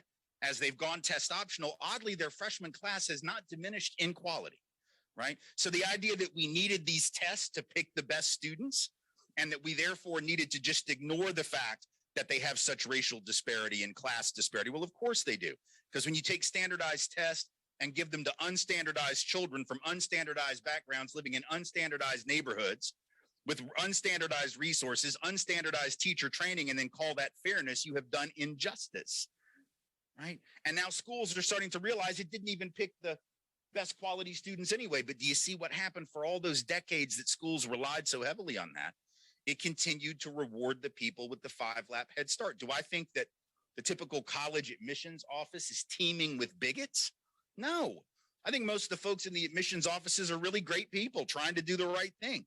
But if you're using a criteria that essentially guarantees the exclusion of people who have been marginalized as to the resources they have obtained through no fault of their own, you will end up perpetuating the very injustice that your diversity efforts are intended to get at. So we have to take a much more systemic viewpoint than what we have done up to now, or else our DEI efforts, even if we do them, even if we're allowed to do them, will end up being, as the title of the presentation says, DOA. It's also important for us, and I talked about this in the speech yesterday at the other campus, that we want to think about the way that in the last couple of years, so much of this conversation has looked at those issues like subconscious bias and like issues of privilege and white fragility. And again, these are valuable. I don't want to suggest they're not. I don't want to suggest they're not. The implicit association test, the subconscious bias research is solid. It's legitimate. We all internalize these racial, class, gendered, and other stereotypes because advertising works, right? If you're exposed to stereotypes day in and day out all of your life, it's going to take hold, just like when you watch advertisements on television. There's an old principle in marketing, the rule of 11 or the rule of 12, right? Which says if you see an ad for a product like 12 times, that's the point where you're more likely to go buy it. So if I can make you change toilet paper with 12 ads, right? If I can make you line up around the block for a Taco Bell breakfast crunch wrap at 6:30 in the morning, which you never wanted until I advertised it, right? Y'all weren't writing Taco Bell like, you know what we need at 6:30 in the morning is a Taco Bell breakfast crunch wrap. Can y'all make that happen? Like nobody was demanding it, but somebody in the marketing department at Taco Bell was like, watch what I can do. And they made this product and they started advertising. And after a while, folks were like, oh, okay, I think I'll try that, right? If you can do that with breakfast food and tennis shoes and iPads and toilet paper and toothpaste, then I can definitely do it with racial stereotypes because you've seen that ad more than 12 times. Gender stereotypes, class stereotypes, same thing. So yes, the subconscious bias thing is real. Don't let anybody tell you that it's not, but I'm a little worried about the way we focus on that and training around that as the answer to the problem. Once again, that seems to me like an individualistic solution to a systemic problem, right? Because right now, that's what you're seeing. A lot of police departments are saying, oh, we'll do implicit bias training. Well, we know from the research, it doesn't work with law enforcement. It doesn't work, right? We've seen that it doesn't really work in corporate settings unless you have individuals who are highly motivated to check those biases and to be conscious and cognizant of them. And oftentimes that's not the case. But you have lots of folks asking for that. I had some corporations come out of the woodwork after the uprising began saying, do you do implicit bias training? I'm like, no, but I'll do a training where I tell you why implicit bias is not your problem or not the biggest problem and how the issue is systemic bias. And some were like, oh yeah, let's do that. And some were like, okay, thank you. And then they went and found somebody else because talking about subconscious bias is easier, isn't it? Not saying it's not valid, but it's easier because you know what? If I can blame my subconscious and I can be like, oh, well, see, it's not my fault. I don't have to really do anything. I just need to be more aware. Gosh, that makes me feel so much better. I was thinking maybe I'd done something wrong, you know, and maybe I needed to actually make a major change in my life. But apparently I just need to learn about my mess and I'll be okay. Well, you do need to learn about your mess. But I'm just going to tell you that that's not sufficient, right? Because the more that I'm aware of it, unless I'm finding out where did the mess come from, right? Where did I pick up those messages? A lot of people would say, well, you get them from media, you get them from your parents. Yeah, you do. Sure. There are places where we learn those things. Just like Jane Elliott talks about with eyes, you know, the point she's trying to make is we've learned these negative stereotypes of Black people. A lot of people learned them at home. A lot of people pick them up by the imagery they see in media. But I want to suggest to you there's a more pernicious source than that. And it's one that virtually nobody wants to talk about. Not in the subconscious bias trainings, not in the privilege checklist trainings or the white fragility trainings or any of the trainings that we do around these sort of personal level biases and how to fix them. And that is that the worst part about these biases is that they are taught by the normative everyday workings of American society. They are not the result of a teacher, whether that's the parent or the television or a video game or something on YouTube. It is not the result of a teacher sitting a child down and didactically drilling them full of bigotry and bias. That's what sometimes people think it is. You know, there was a saying back in the 70s and 80s, this organization, NCCJ, National Conference of Christians and Jews, they later became the National Conference for Community and Justice. But NCCJ had this slogan, and the slogan was, you have to be taught how to hate. And for those of you who are musical theater aficionados, you will know that is a spin on a song from South Pacific, just a trivia point if you're interested in that. But you have to be taught how to hate. And I always had a problem with that slogan because what it conjured up for me, right, was a parent like sitting their kid down and saying, don't play with the Black children. Well, I mean, I know that happens, right? And that's awful when that does happen. Or don't play with that kid. He's, you know, whatever. Or don't, you know. But it seemed to me like that was overstating the commonality of that and understating the other ways that that kid might learn the same message, even if mom and dad never do that, right? Where do they get the message that certain people are lesser and certain people are greater, right? Where does that message come from? Well, think about this for a second. What's the one thing that every one of us in this country was taught? I don't care your racial or ethnic, cultural background, socioeconomic background, what part of the country you're from, right? If you were born in another country, but you have been here for more than like a minute, what's the one thing that you know we've all been taught in common? It's the American creed, right? It's the cornerstone of our secular gospel. If America was a Bible, it would be Genesis 1:1, right? It's this idea that in America, anybody can make it if they just try hard, right? The notion of rugged individualism, the notion of meritocracy, right? If you just work hard, you can make it. And if you didn't make it, it's your own fault. And if you did, it's because you worked really hard. You made great choices. That notion of rugged individualism is critical to the American ideology. And let's just be clear how phony that is. Number one, there's no such thing as an individual, rugged or not. Humans are social creatures. We have never lived on an island to be raised by a porpoise, right? So the idea that any of us are just individuals flies in the face of science, anthropology, and all of human history. We have never been individuals. We have always lived in groups, without which we would not even have developed language or the ability to do anything, let alone have this conversation here in 2022, right? So there are no such thing as individuals. We live in societies, and we have from the very beginning. But we've been saying that thing about America being a meritocracy and a rugged individualist country for a long time. That's not a new thing, right? We were saying that even before the civil rights laws were passed, weren't we? We were saying even in the 50s, anybody can make it in America if they try hard, even though the law made it clear that wasn't true. We were saying that before women were allowed to vote. So it obviously wasn't true. We were saying it even during the period of widespread lynching and enslavement. That ideology has been with us for a very long time, if not from the very beginning of the Republic. So we said it even though we didn't mean it, just like Jefferson said, all men are created equal, endowed by their creator with certain inalienable rights. Among these, life, liberty, and the pursuit of happiness. Words he wrote, I beg to remind you, while he owned 237 human beings. So he obviously did not mean it. Pretty words, though. Pretty words. So we have this ideology that we have been raised with, and in and of itself, that ideology is not racist.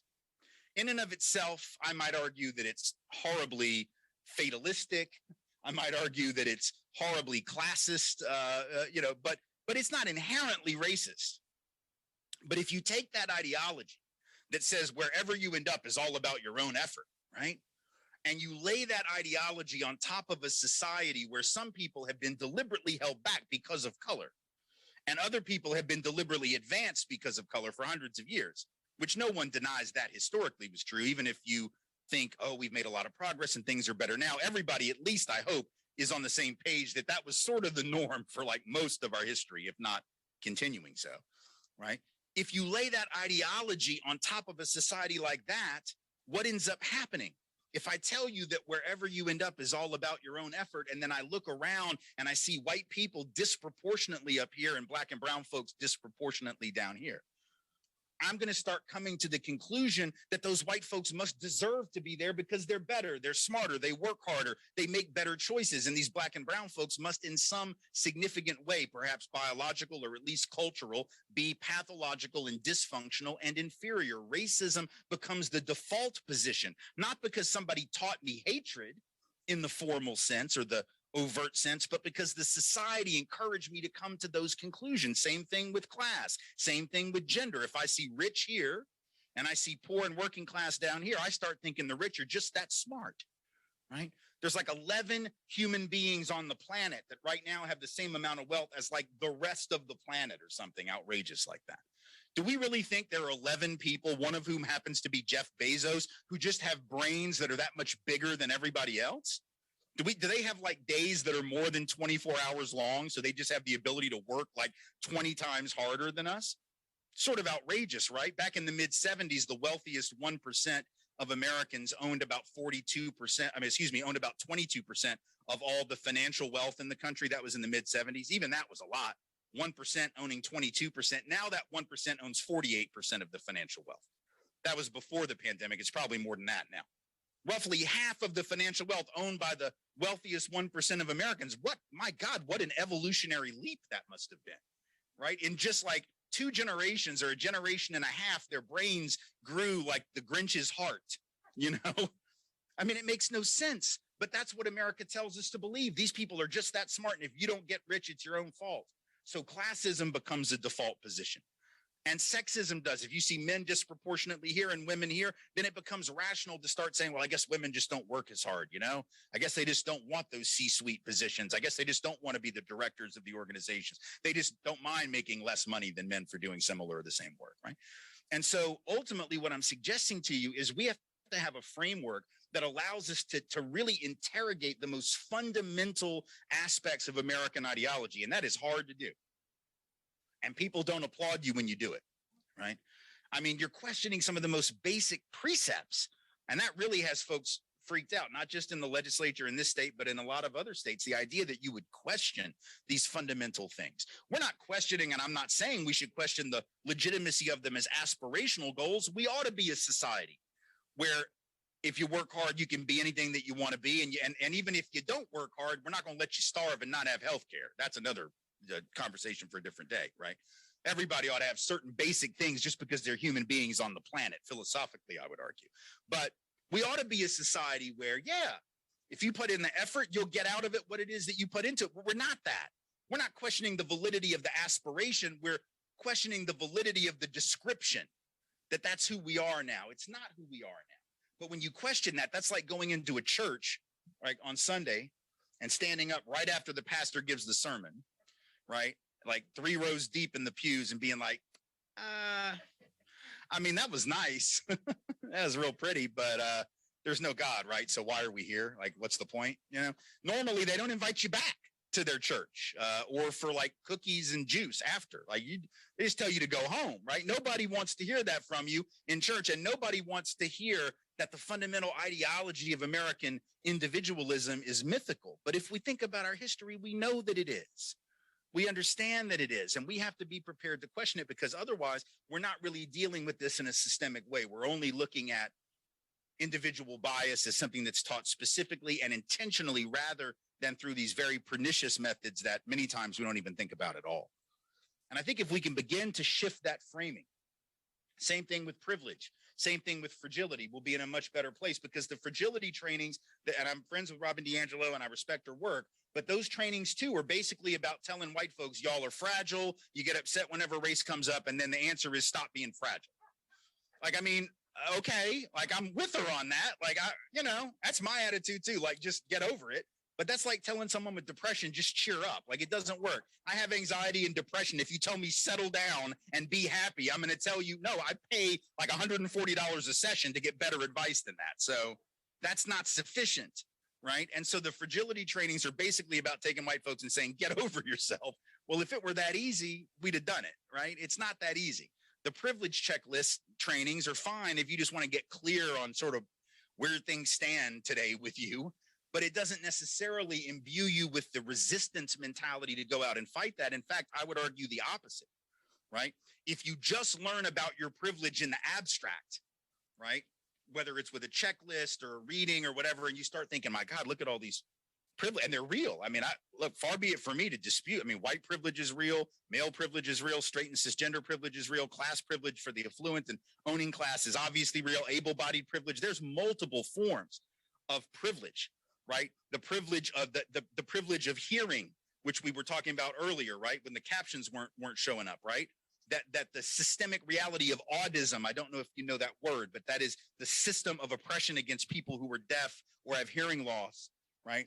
That is a real thing. And those of us with hearing, at least currently, because if we're around long enough, anything could happen, right? Hearing is something that we all can have hearing loss at some point in our lives, but we don't think about that. That's a privilege. It's not shaming you to say that. It's not a bad thing that you have it. It is a problem if you're not aware of it. So yes, raising awareness about it helps. But here's the thing. If we do that in the abstract without a systemic analysis, there's a real danger. What's the danger? The danger is that I give you all this information. I remember giving a talk, and this is how I learned what the danger was. I gave this talk, and it was about white privilege. And afterward, the Q&A session, there was a probably mid-30s black man stood up and asked the question. He said, man, look, Tim, I got to tell you, that was a hell of a presentation. I think you proved it. I think you proved to everybody in this audience, most of which were white people, that they have various forms of privilege. I think you did a fantastic job. It'd be very hard to argue with anything you said. Now, my question to you is why in the hell would they want to give any of that up? Right? Why? And that's a really good question, right? Why would they want to give it up? Because the society that we live in as a hyper-competitive system of profit-based economy is rooted in the idea that if you have an edge, you ought to multiply it, not share it, right? Not try to figure out a way to spread that wealth around. But in fact, if you have an edge, you ought to glorify it. You ought to make more of it, multiply it. Now, sometimes we'll say nice little things like, count your blessings. Yeah, but they don't say give them away, do they? They just want you to count them. Just know how many blessings you got. My parents used to tell me stories when they were children that their parents would say things like, now eat all your vegetables because there are children starving in China. Notice what they did not say. They did not say box up the food and send it to China, you gluttonous freak. Right? They didn't tell their children to give away the food. They were just like, just know how gluttonous you are while other people starve. Just go ahead though. Take it. Have seconds. Go ahead. Have thirds. It's fine.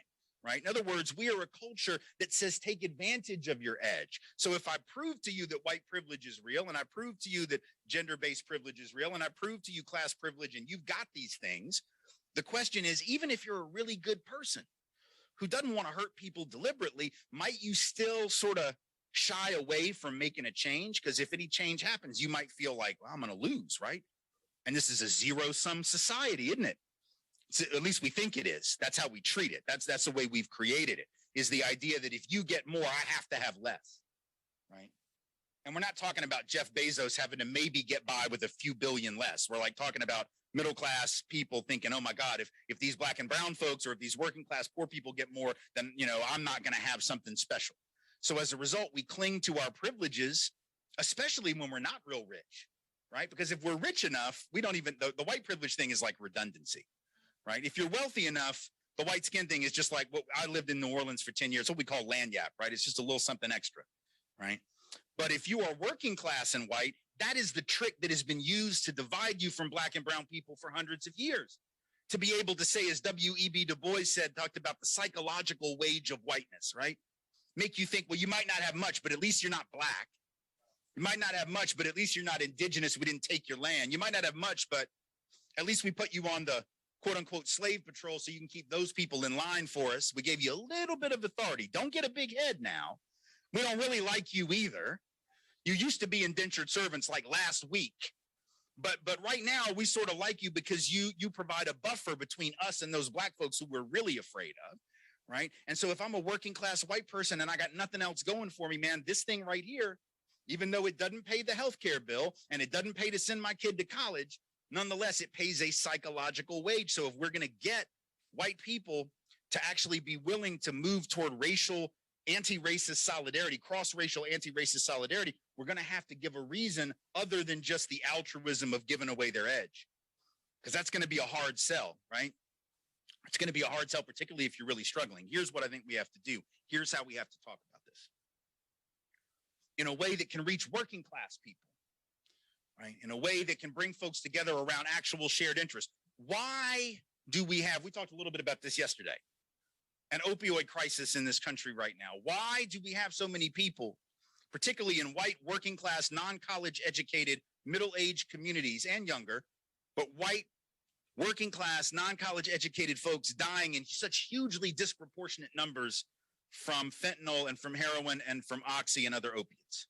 Why did this crisis emerge? Well, I mean, on the one hand, we know that it emerged because the pharmaceutical companies that made some of those products, particularly oxy, pushed them out into the public in a largely unregulated way. So that's a story of capitalistic greed. That's one piece of it. But there's another piece of it, right? Beginning 40 or 50 years ago with the first opioid epidemic, the heroin crisis of the 70s, extending through the crack epidemic of the 80s, we had an attitude in this country that said, drugs are a black and brown person problem. To hell with them. Lock them up. Throw away the key. It's not a public health crisis. It's a crime problem. It's a moral problem. Treat these people as the deviant criminals that they are, which means we don't need rehab and we don't need treatment and we don't need drug education. What we need is jail cells, right? And it wasn't affecting our babies. I mean, it was, but not in the same numbers, right? And so we just sort of let it roll. And a lot of white folks just let that go because it wasn't affecting us directly. Now it is, right? Now this opioid crisis is hitting millions of white people, excess deaths, hundreds of thousands of excess deaths from opioid addiction, as well as increasing rates of alcoholism and suicide in white, working class, non-college educated communities in the last 30 years. And we don't have the drug treatment programs and the rehab programs because when we were asked to do that 40 years ago for black and brown folks, we didn't see the value in it because those were just criminals. So we don't have the money for it now. And little Jimmy John at the trailer park can't get rehab and treatment, and he needs it, but he can't get it. And they're wondering why. Why can't I get that from my cousin? You know, well, because 30 years ago, you voted for politicians that were like, to hell with drug addicts. That's why. Right. So the point being that the privilege you indulge for 1 minute or 1 year or 10 years, the privilege of not being stigmatized as the drug user, the privilege of not being the community that gets focused on it feels real good in the moment. But wait around 20 or 30 years and it's coming back to bite you on the ass. That's why solidarity would have served you better, right, than indulging that privilege. The same thing was true with deindustrialization. Gary started getting hollowed out in terms of the plants and factories in the late 70s and early 80s. By the mid 80s, it was a full-scale gallop. But who were the people disproportionately being hit? Not only in Gary, but in lots of places around this country, disproportionately black and brown. And so what did we do to try to stop the flow of businesses leaving? Very little. But now we have deindustrialization proceeding even faster because of globalization, now affecting white communities, small towns that are dying, all the young people moving away. Nobody's coming back there to work because there are no jobs. And the white folks in those towns can't figure out why the politicians won't bring the jobs back to them. Well, because the politicians have been busy with trade deals that only really concern the interest of the people that moved the plants away in the first place, right? Solidarity would have been better than ignoring, because you had the privilege of ignoring the pain when it was brown. You had the privilege of ignoring what was happening in those black spaces when those jobs left. You had the privilege of saying, well, if the jobs aren't there, you should just pick up and move and go where the jobs are. Pick yourself up by your bootstraps and go where the jobs are. What are you, lazy? That was what you'd hear all throughout the 80s and 90s. And now that it's affecting white folks, we realize, gosh, maybe that privilege wasn't one that we should indulge. But here's the biggest point of all. And then I'll be done and I'll take some questions. I think it's really important to understand how privilege and its receipt in the short to medium term can set you up for significant psychological distress in the long run that sometimes will then manifest in things like drug abuse, addiction, suicide, et cetera. It's got to be a reason, right, that those rates are so high in white space. Because I remember, you know, it was interesting when Trump won in 2016 and everybody said, you know, it's economic anxiety voters. These white people are suffering from economic anxiety because the jobs are leaving. And I thought, hold up. If it's economic anxiety, like black folks should have been lined up around the block and all week to vote for Donald Trump because they've been dealing with economic anxiety far greater than these white people. And not to say the white folks aren't in pain, but come on now. Like if we really had to have a scale of economic pain and anxiety, black folks would still be on the top of that pain scale. And yet they didn't vote for him. Right? Most Latino folks did not. Most indigenous folks did not. So what was it about the white community that made them so susceptible both to that siren song politically, which I would argue is also a form of an opiate, right? What is an opiate? An opioid is something that numbs your pain. It doesn't solve your problem. It just numbs your pain. So if I come along as a politician and tell you I can take away your pain, I'll build a wall on this border down here. I'll keep these people from quote unquote taking your job, which just as a side note, no immigrant ever took your job. Did you have the job when the immigrant came? Did they just come in like, were you working there Monday and then like Tuesday you came in and the boss was like, sorry, Joe, but we got to give it to this guy because he just came over the board. No, you didn't. If you didn't have the job, it wasn't your job to take, right? And so that's all mythical as well. But that idea that if I come along and tell you your pain is caused by these people, right? That numbs your pain. It doesn't solve your problem, doesn't fix the hole in your budget, doesn't make your health care any more affordable or make it possible for you to send your kid to college, but makes you feel like somebody's standing up for you. I'm seen. I feel seen, right? Feel seen? Do you want to be seen or do you want to be made whole? Solidarity can make you whole. Right? Privilege will allow you to be seen, and buying into political opiates will allow you to be seen. But what ends up happening is when you have people who for years and years and years have been told that if they just played by the rules, it would work out. Because remember, the myth of meritocracy says if I work hard, I can rise to the top. Rugged individualism. Black folks have always known that was a myth. Most brown folks have always known that that was a myth. And a lot of white folks have too. But white people, by and large, particularly if they're middle class or above, have been able to believe, and even some working class white folks have been able to buy into the idea that, yeah, I might be struggling now, but if I work hard, my kids will be better off, and then their kids will be better off. That notion of upward mobility has just enough truth in it in the white community to be saleable as a product. The problem is when you buy into that and then something goes wrong and you get that pink slip at the age of 50, right? Get laid off because the factory just closed down and went to Sri Lanka or someplace where they don't have to pay union wages and they don't have to pay attention to environmental laws and they can kill strikers, you know, with impunity, right? And now you got that pink slip, and who's hiring you at 50? Ain't nobody hiring you at 50, right? So now you're struggling to find work, and you didn't expect that to happen because, by God, you put in 30 years at that plant. You did work all that time. You've never been on unemployment. You've never been on disability. You've worked hard every single day. You worked on weekends. You didn't even take vacations. And by God, they still laid you off. What do I do with the pain? See, if you'd listened to black folks, that wouldn't have surprised you, right? It only surprised you because you really thought that these bosses loved you, right? You really thought that they liked you because you got that little Christmas bonus, right? And a 3% raise that didn't keep up with the price of things like healthcare or college education. Might have kept up with the groceries up until recently, but you know, didn't keep up with the really expensive stuff. So you thought the bosses loved you, and so you just sort of put up with it, right? And as a result of that high expectation, you weren't ready when everything came crashing down, right? You weren't ready to deal with the difference between what your aspirations were and what you actually achieved. Back in the 60s, during the urban rebellions of 65, 67, and 68 in black communities, there were a lot of folks who wondered why those things happened then. It was a big sociological debate. Why did we get rebellions in 67, or what some would call riots, in 67 and not 57? Because you could make the argument 57 was a worse year to be black in America, right? It's pre-civil rights, it's pre-Great Society. So you might argue, gosh, that should have happened 10 years before. Why did it not happen until then? The theory that sociologists developed was this thing called rising expectations theory, right? The idea that when you actually have an explosion, it's not when things are at their worst, because when things are at their worst, folks are just trying to stay alive. But it's when things start to get a little better, and then you start getting impatient because you're like, this is not moving quickly enough. Like, y'all made a promise that this was going to get better, and now it's not. That's when you get the explosion. Okay, hold that theory to the side for a second. If that explains black and brown urban rebellions in the 60s, the notion, I promised you for like 5 or 6 years now that things were going to get better, and then they didn't, and now you explode. What do you think happens to white folks who have been told for 400 years that if they just played by the rules, everything would work out? And then we're finding out that's not even true for a lot of us.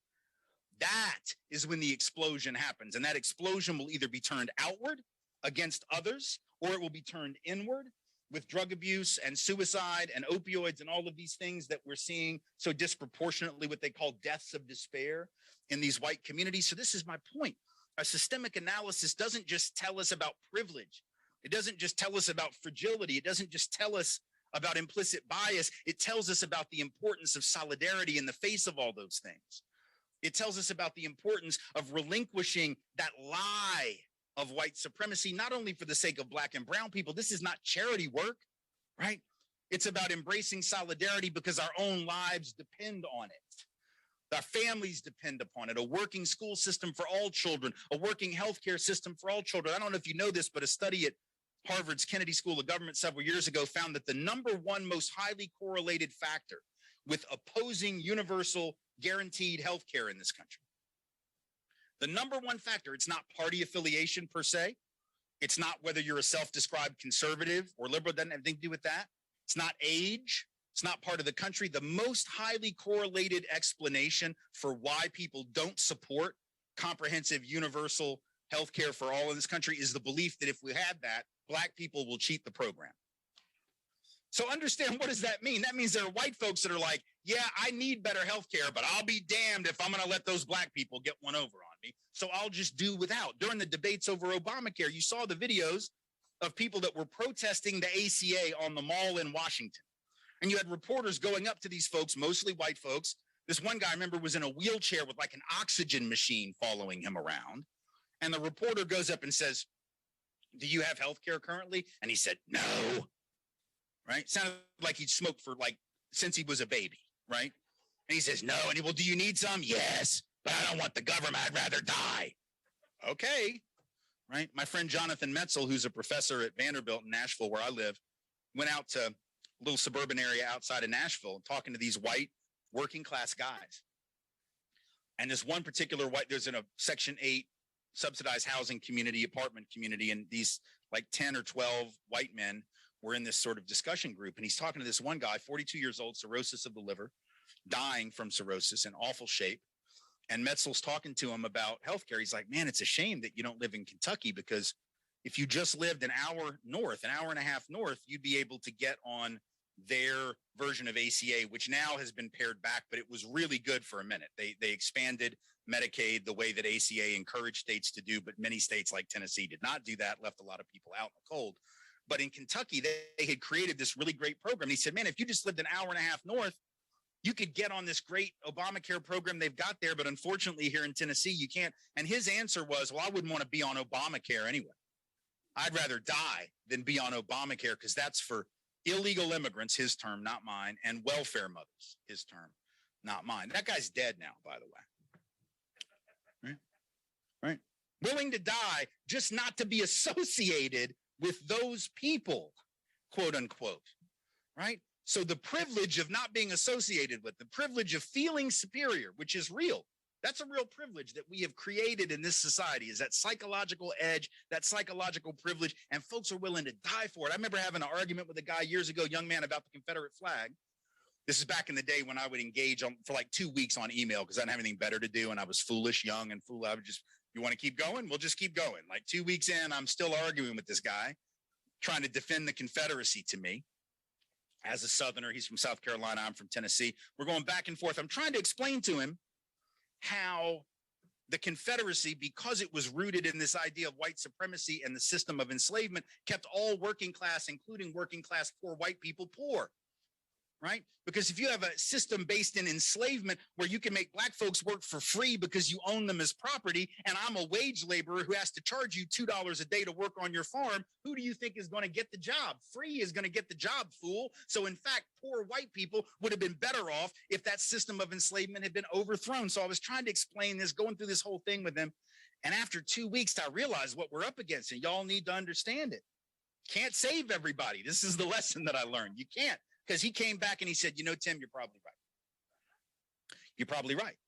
It's probably true that the Confederate mentality impoverished a lot of us as white people and kept our region poor. It probably is the reason that we had such weak unionization. We know it was, because in the South, you had a lot of white workers who didn't want unions because unions would pay solidaristic wages across the board, and they didn't want to earn the same as black people. They wanted to earn more than black people, even if they weren't earning crap. Right. But see, here's my crap and here's your crap. As long as your crap's a little worse than my crap, I'll just keep eating crap, is basically what they said.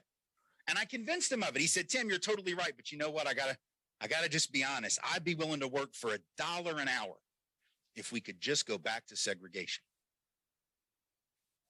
This kid was like 19, by the way. I just want you to think about that. I know that's not a common attitude, I would hope.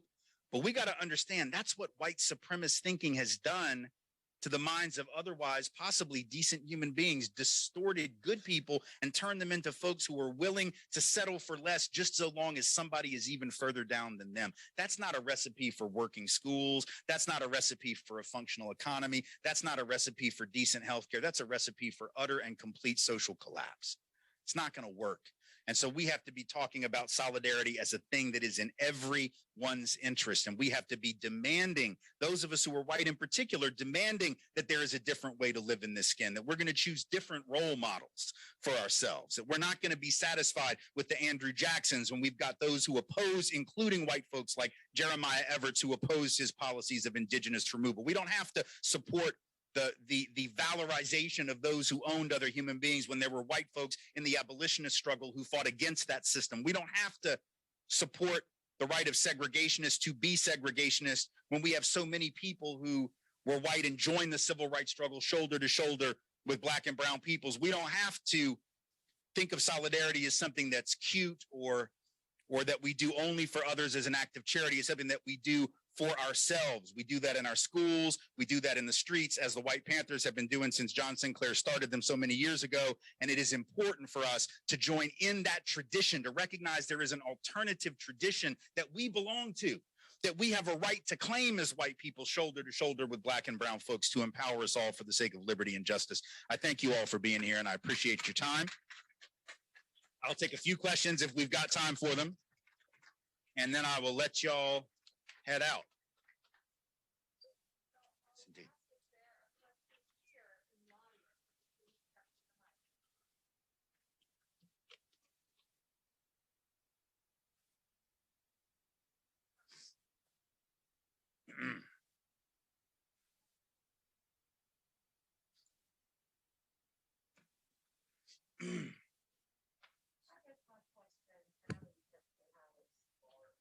Oh,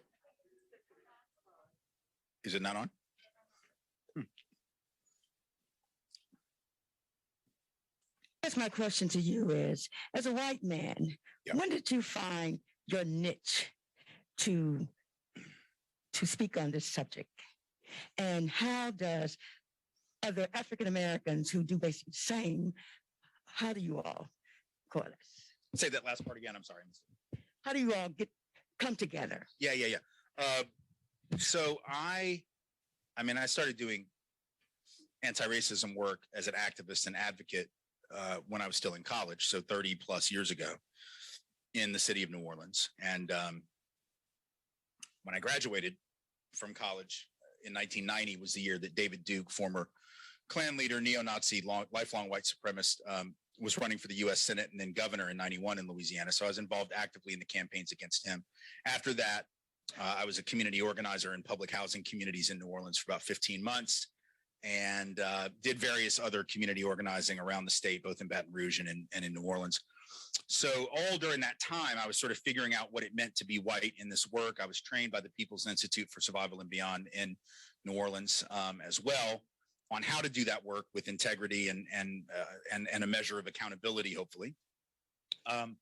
I think ultimately where that came from, though, my interest and desire to do that, because it obviously wasn't a typical path for a white kid from Nashville or a white kid from anywhere necessarily, was, and it's really important to point this out, was the result of the relationships that I had early on.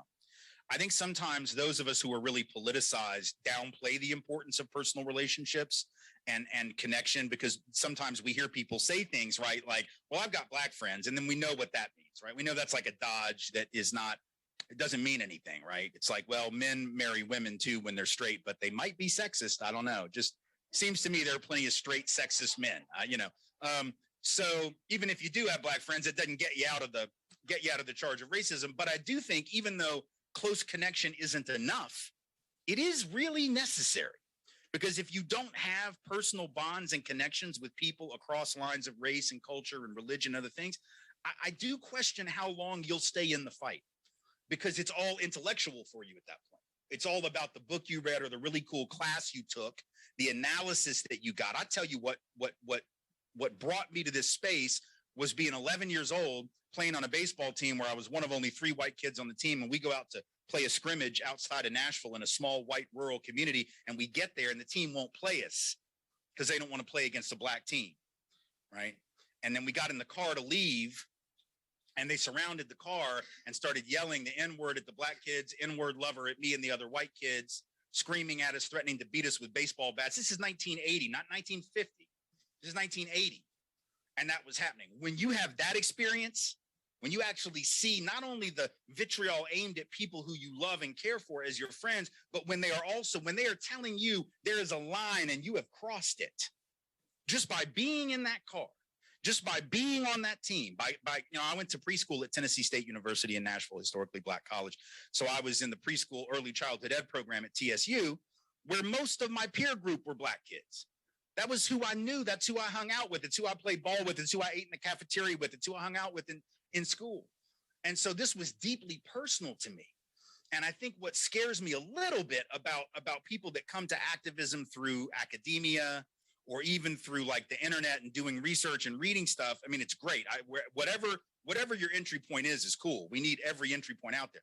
But I do worry that if we stay in that headspace and we don't We don't join with people in community as activists, as organizers, as people who just go and listen to what Black and brown leaders are talking about. Don't talk at all. Just go listen. Just be present. Just soak up that wisdom. It's like when I would run into people going down to New Orleans after Katrina. I remember I'd run into all these aid groups that were going down, usually with their church, after August of 05. And I remember it's a lot of white young people and their pastors. And I would be like, tell me where y'all going? Like, who are you meeting with? And sometimes they would surprise me and they'd say, oh, we're going down to the lower ninth ward and we're meeting with so-and-so. And they were meeting with local community leaders who were Black. And I was like, man, that is fantastic. You need to sit at their feet and learn from them. Other times, though, they were just going out into the suburbs and they weren't going to meet any Black people at all. So to me, it's like, find a way to be in community, because for me, that was how I found my path. And it's why I can connect with Black leadership now, because I was trained on how to listen to Black people. You know, when those teachers in that early childhood ed program were Black women, those are the first authority figures I ever had in my life, other than my own mom and dad, were Black women. So at the age of 4 years old in the early 70s, I'm learning to respect Black authority. That was a gift that my mother gave me. She didn't even know what kind of gift it was. She just sent me to TSU to piss off her parents, right? It also was because she thought it would, you know, prepare me for an integrated education, but it was sort of to piss off her folks. And it worked, but it also trained me in a different way of listening, so that when I was working with those women in public housing, who were mostly Black women, the leaders in that community, they would tell me, this is what's going on. This is what's real in this community. And I wasn't going to be the white dude that was like, are you sure you're not seeing things? Because I think you might be hallucinating. No, I learned to respect Black women as authority figures when I was 4 years old. And I'm forever grateful for that. And I think we need to create those opportunities for our children more often when we're in white spaces. Yes, go ahead. I'm sorry to filibustered for so long. I wasn't trying to. No, it's not a problem at all. I wanted to thank you for the presentation. Yeah. I wanted to ask you, as a young Black man in society today, it's hard for me to be able to, I guess I could say, articulate how I feel in today's society, and being in institutions such as BSUs and such help with that. I would ask you, what are some ways that you have helped young African Americans be able to basically have a voice in today's society? You know, you do have an advantage being a white man in today's society, and I appreciate you using that to help your people, my people. And I don't really like to say that, because to me it brings division, and I don't really like to express that. But what are some ways that you have helped Blacks and whites express that voice of unity in today's society? Well, over the years, you know, I've been really fortunate, because I have had so much success at getting heard. And that is a lot about being white and being male and being straight and cisgendered and able-bodied and a lot of other college educated and a lot of other things. That I have had the opportunity to mentor folks, both students of color, young people of color, and white folks. And that may be just as simple as helping them, you know, prepare a speech, or maybe doing research, or it might be writing an article, or it might be meeting with them. A lot of times today was great because we got to hear from local activists, but I'd like to, whenever possible. And I used to do this a lot before COVID. I haven't been able to do it so much since, because I haven't been going around, but trying to get together with folks before my presentation. So let's say if I'm speaking in the evening on a Tuesday, come in early and like meet a few hours early with students of color on the campus, activist folks, and folks that are just trying to figure out how they can do the work, and really help plot with them and plan with them and strategize with them and give them feedback, and also hear from them, because we can help each other. I mean, I can help provide some insights about how they might want to go about their work, but they can also give me the insights that I need when I get on the microphone that night at their school too. So it's a reciprocal relationship that I try to forge, and I was much more successful doing that before COVID, but hopefully now, as things begin to get back to a bit of normalcy, or not normalcy, but something better than normalcy, because normalcy wasn't good enough, be able to do that more often, because it's part of the organizing ethos that I was given by the People's Institute, that idea that you want to go into communities when asked and listen more than talk. And so I try to model that whenever possible. And sometimes I'm more successful at it than others, but it's a very important piece of it for sure. And so whether that's an answer to your question or not, I mean, that's at least one or two ways in which I've done that over the years, and will continue to try to do that for both young folks of color and young folks generally, because I know that there were a lot of activists who helped me find my voice as a young person. And a lot of those folks were community activists in New Orleans, older folks than myself, mostly Black, but also some white allies who really helped, you know, mature my approach to that work. And without them, I wouldn't be where I am today, for sure. As a person who compared themselves a lot to the SAT and to their grades and tests and everything, I completely agree with your SAT statement. Yeah. However, what is your opinion about the grading system and about the testing system that we have, even in college, and how can we change it? Yeah, I mean, I think there are a couple things are true. First of all, any kind of standardized assessment is going to be problematic unless the resources are also firmly standardized, and we know they're not, right? So clearly that's a problem, right? The standardization of any kind of test only works if everybody has truly the same access, and they don't. So that's the first order of business, is to make sure we're not doing that. Grades are a better indicator of where someone is than a standardized test score, but even it's not perfect because people have different learning styles, right? People respond to different methods of instruction, and too often our schools only use certain methods of instruction. I remember having a conversation with I think maybe an 8th grade, I can't remember the grade, but I think it was middle school, upper middle school. And she ran up to me at a conference many years ago and said, "Oh, I went to this training last week and it was really great." And I said, "Well, tell me what you learned." And she said, "Well, one of the things I learned is the importance of the oral tradition, for instance, in Black communities." This was her example. She's talking about the importance of the oral tradition going back, to the griots of Africa. And I thought, okay, well, this is good knowledge, good information, cultural competence. So I said, "So tell me, what does that mean for you in your classroom, right? What does it mean for you?" Because there is research that if you can take Black kids and white kids who are same level of grade, same age, similar backgrounds, and you can give them material. If you give it to them in a written form, the Black kids will underperform relative to the white kids. If you let them respond to the questions orally or present orally, they will do as well or better than the white kids. Now, I don't know the reason for it. Maybe, you want to argue there's some cultural attachment to the oral. I don't know. And it doesn't really matter what the answer is. All I know is the studies show that you can test a Black kid in a written form in 3rd grade, 4th grade, 5th grade, or 8th grade, and they may test at a level of being what is classified as intellectually disabled, or EMR, educably mentally retarded is the term that was used for many years. But you can give them the same test orally and they'll test at the genius level. So clearly the test, even the non-standardized ones, just the ones that are graded, are not getting it the way that everyone learns. So we need to have a more holistic method of assessment, obviously, that plays to everyone's strengths. Because if your strength, let's say, is, the written form, yeah, it's important for you to also develop your oral communication skills, because those are important, but let's play to your strength to build the confidence to let you do better on this other thing. It's the same way that we try to do. We don't do bilingual education typically by just throwing somebody in. We use the language they know as a bridge to the language they're trying to learn. But if we do that with African language systems, right, people, or what is colloquially called Black English, people get upset when you're teaching them how to speak Black. You're not teaching them how to speak Black English. Black folks know how to speak Black English. The question is, if you're trying to get them, if you think it's valuable to have them learn some more formal, structured style, use the language that they know to get where it is you want them to be. The same thing is true with math instruction. The same thing is true with any form of instruction. I was not a good student. I was like a B average student with 10, 20 on the SAT and like a 26 on the ACT. I couldn't have gotten into Tulane now if I bribed them. It's not a great system. But I was lucky enough to get in the time when it wasn't that hard. My point being that I had a guidance counselor who told me, "Oh, with those grades and scores, you'll be a C student." But I graduated with like an A- because once I was there, I found my niche and I found the things I cared about, and those weren't legitimate tools. So standardized tests, I think, are the worst of those. But even the way that you do normal grading has to include different methods of instruction, different methods of assessment. And I would say, just as one example of that, for those who are interested, if you look up the phrase non-cognitive instruments or non-cognitive variables, NCIs or NCVs, these are a set of assessment tools that were developed, and they're used on the Millennium Scholarship forms for the Gates Foundation, the Bill and Melinda Gates Foundation thing.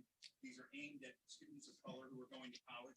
They don't ask questions about your grades and your testing. You know what they're focused on? They ask questions like, talk about a time that you came up against an obstacle and how you worked to get around it.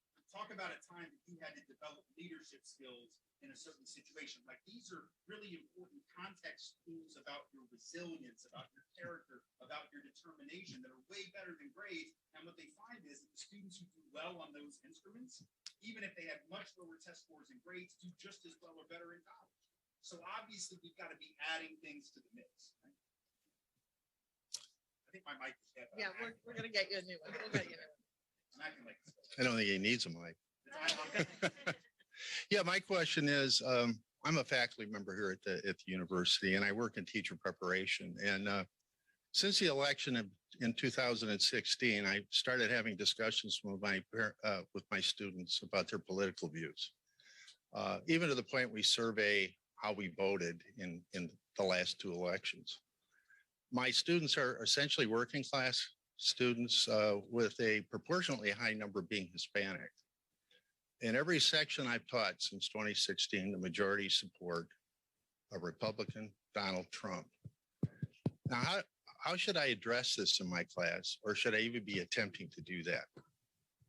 Well, I think when it comes to support for Trump, especially on the part of actual working class folks, because there is a bit of a mythology that Trump's support was principally working class, when it really was sort of what we would call petite bourgeois. I mean, it was really more the people that stormed the Capitol were not the hardcore, hardscrabble working class factory guys, or what we think of as the working class. And it certainly wasn't the modern working class, which is disproportionately black and brown women, which make up a disproportionate share. But those working class brown folk, in particular, Latino folk and Latina folk who support Trump, they're real. It is a group that exists and is larger than some would admit. And there are working class white folks who do as well. I think the way that we talk about that group and to those groups has to, by necessity, be different than the way I would speak to an insurrectionist who's probably not from that group, right? Number one, because their motivations are probably considerably different, and what will reach them is considerably different. So if someone is just like off on a QAnon trip, I don't recommend having a conversation at all. I recommend just like watching your back and keeping your head on a swivel. But if they're actually voting for Donald Trump and Republicans because of something that is being said or promised to them, it's important to find out what that is. And I think the way that we approach any of this is to ask questions that try to get at that. Because what I have learned over the years is that when I ask questions of people who do things that seem utterly bizarre to me politically, in terms of what their interests are, I realize that sometimes I'm not understanding how they define their interest. And I want to have a better sense of how they define it. Those of us who come out of a left tradition tend to sometimes be very reductionist in this regard. So we just think, well, if your class interest is X and you're acting opposite your class interest, you're obviously confused or you're suffering what Marx called false consciousness. I think that's incredibly patronizing. Actually, it's much more complicated than that. It isn't that the person has false consciousness. Their consciousness is just different than what you think it ought to be. And how they define their interest might not be the way that you do. So in my case, I might look at that working class, white or black or brown person and be like, why would you, like when I worked against David Duke, that was the thing. Like a lot of working class white folks voted for Duke, even though Duke promised them nothing. In fact, everything Duke did promise them was going to hurt them. Duke said he's going to put all the folks on AFDC out to work off their check. Well, that would have amounted to like $1.20 an hour, which would have undermined the wage base of every white working class person in the state. But they were like, hell yeah, we got to get those black welfare cheats on the payroll. Well, okay, but it seems to me that the question then is, well, tell me why you think that is going to empower you. Tell me what it is about his message that appeals to you, whether that was Duke or whether that's Trump or whether that's anywhere in between. And I think too oftentimes we don't do that. I think sometimes when we do ask those questions, though, what I have found is that working class person in particular who knows that at some level, things aren't going to get better for them if this person wins. They know they can see it. They certainly, very few working class people could actually argue their lives improved in the last 4 years. I don't know of any who could, because the jobs didn't come back. College didn't become more affordable. Healthcare didn't become more affordable. Things didn't get better for them. The only people that it really got better for over the last 4 years were the people at the very pinnacle of the economy. So they can't actually point to anything. There was actually an article in the Washington Post at 1.2 years in around the midterms where they went up to these Pennsylvania central PA towns that had voted really heavily for Trump, and they met people they'd met 2 years earlier, and they said, well, you know, what's happened? Have the jobs come back? No, in fact, more jobs left, and another factory closed, and nothing had gotten better. But then they said, but we still support Trump because he stood up to those football players who were taking a knee, right? So in other words, for some people, that if I ask the question, then I find out their real thing was a grievance that had nothing to do with economics, and I might not be able to reach them. On the other hand, they might say something that, you know, particularly for Latino folk, I know that there are working class Latino folk in this country who find some of the anti-immigrant rhetoric of the nativist right very appealing if it is directed at undocumented people, because if they came the quote unquote right way, there is a great degree of righteousness that attaches to that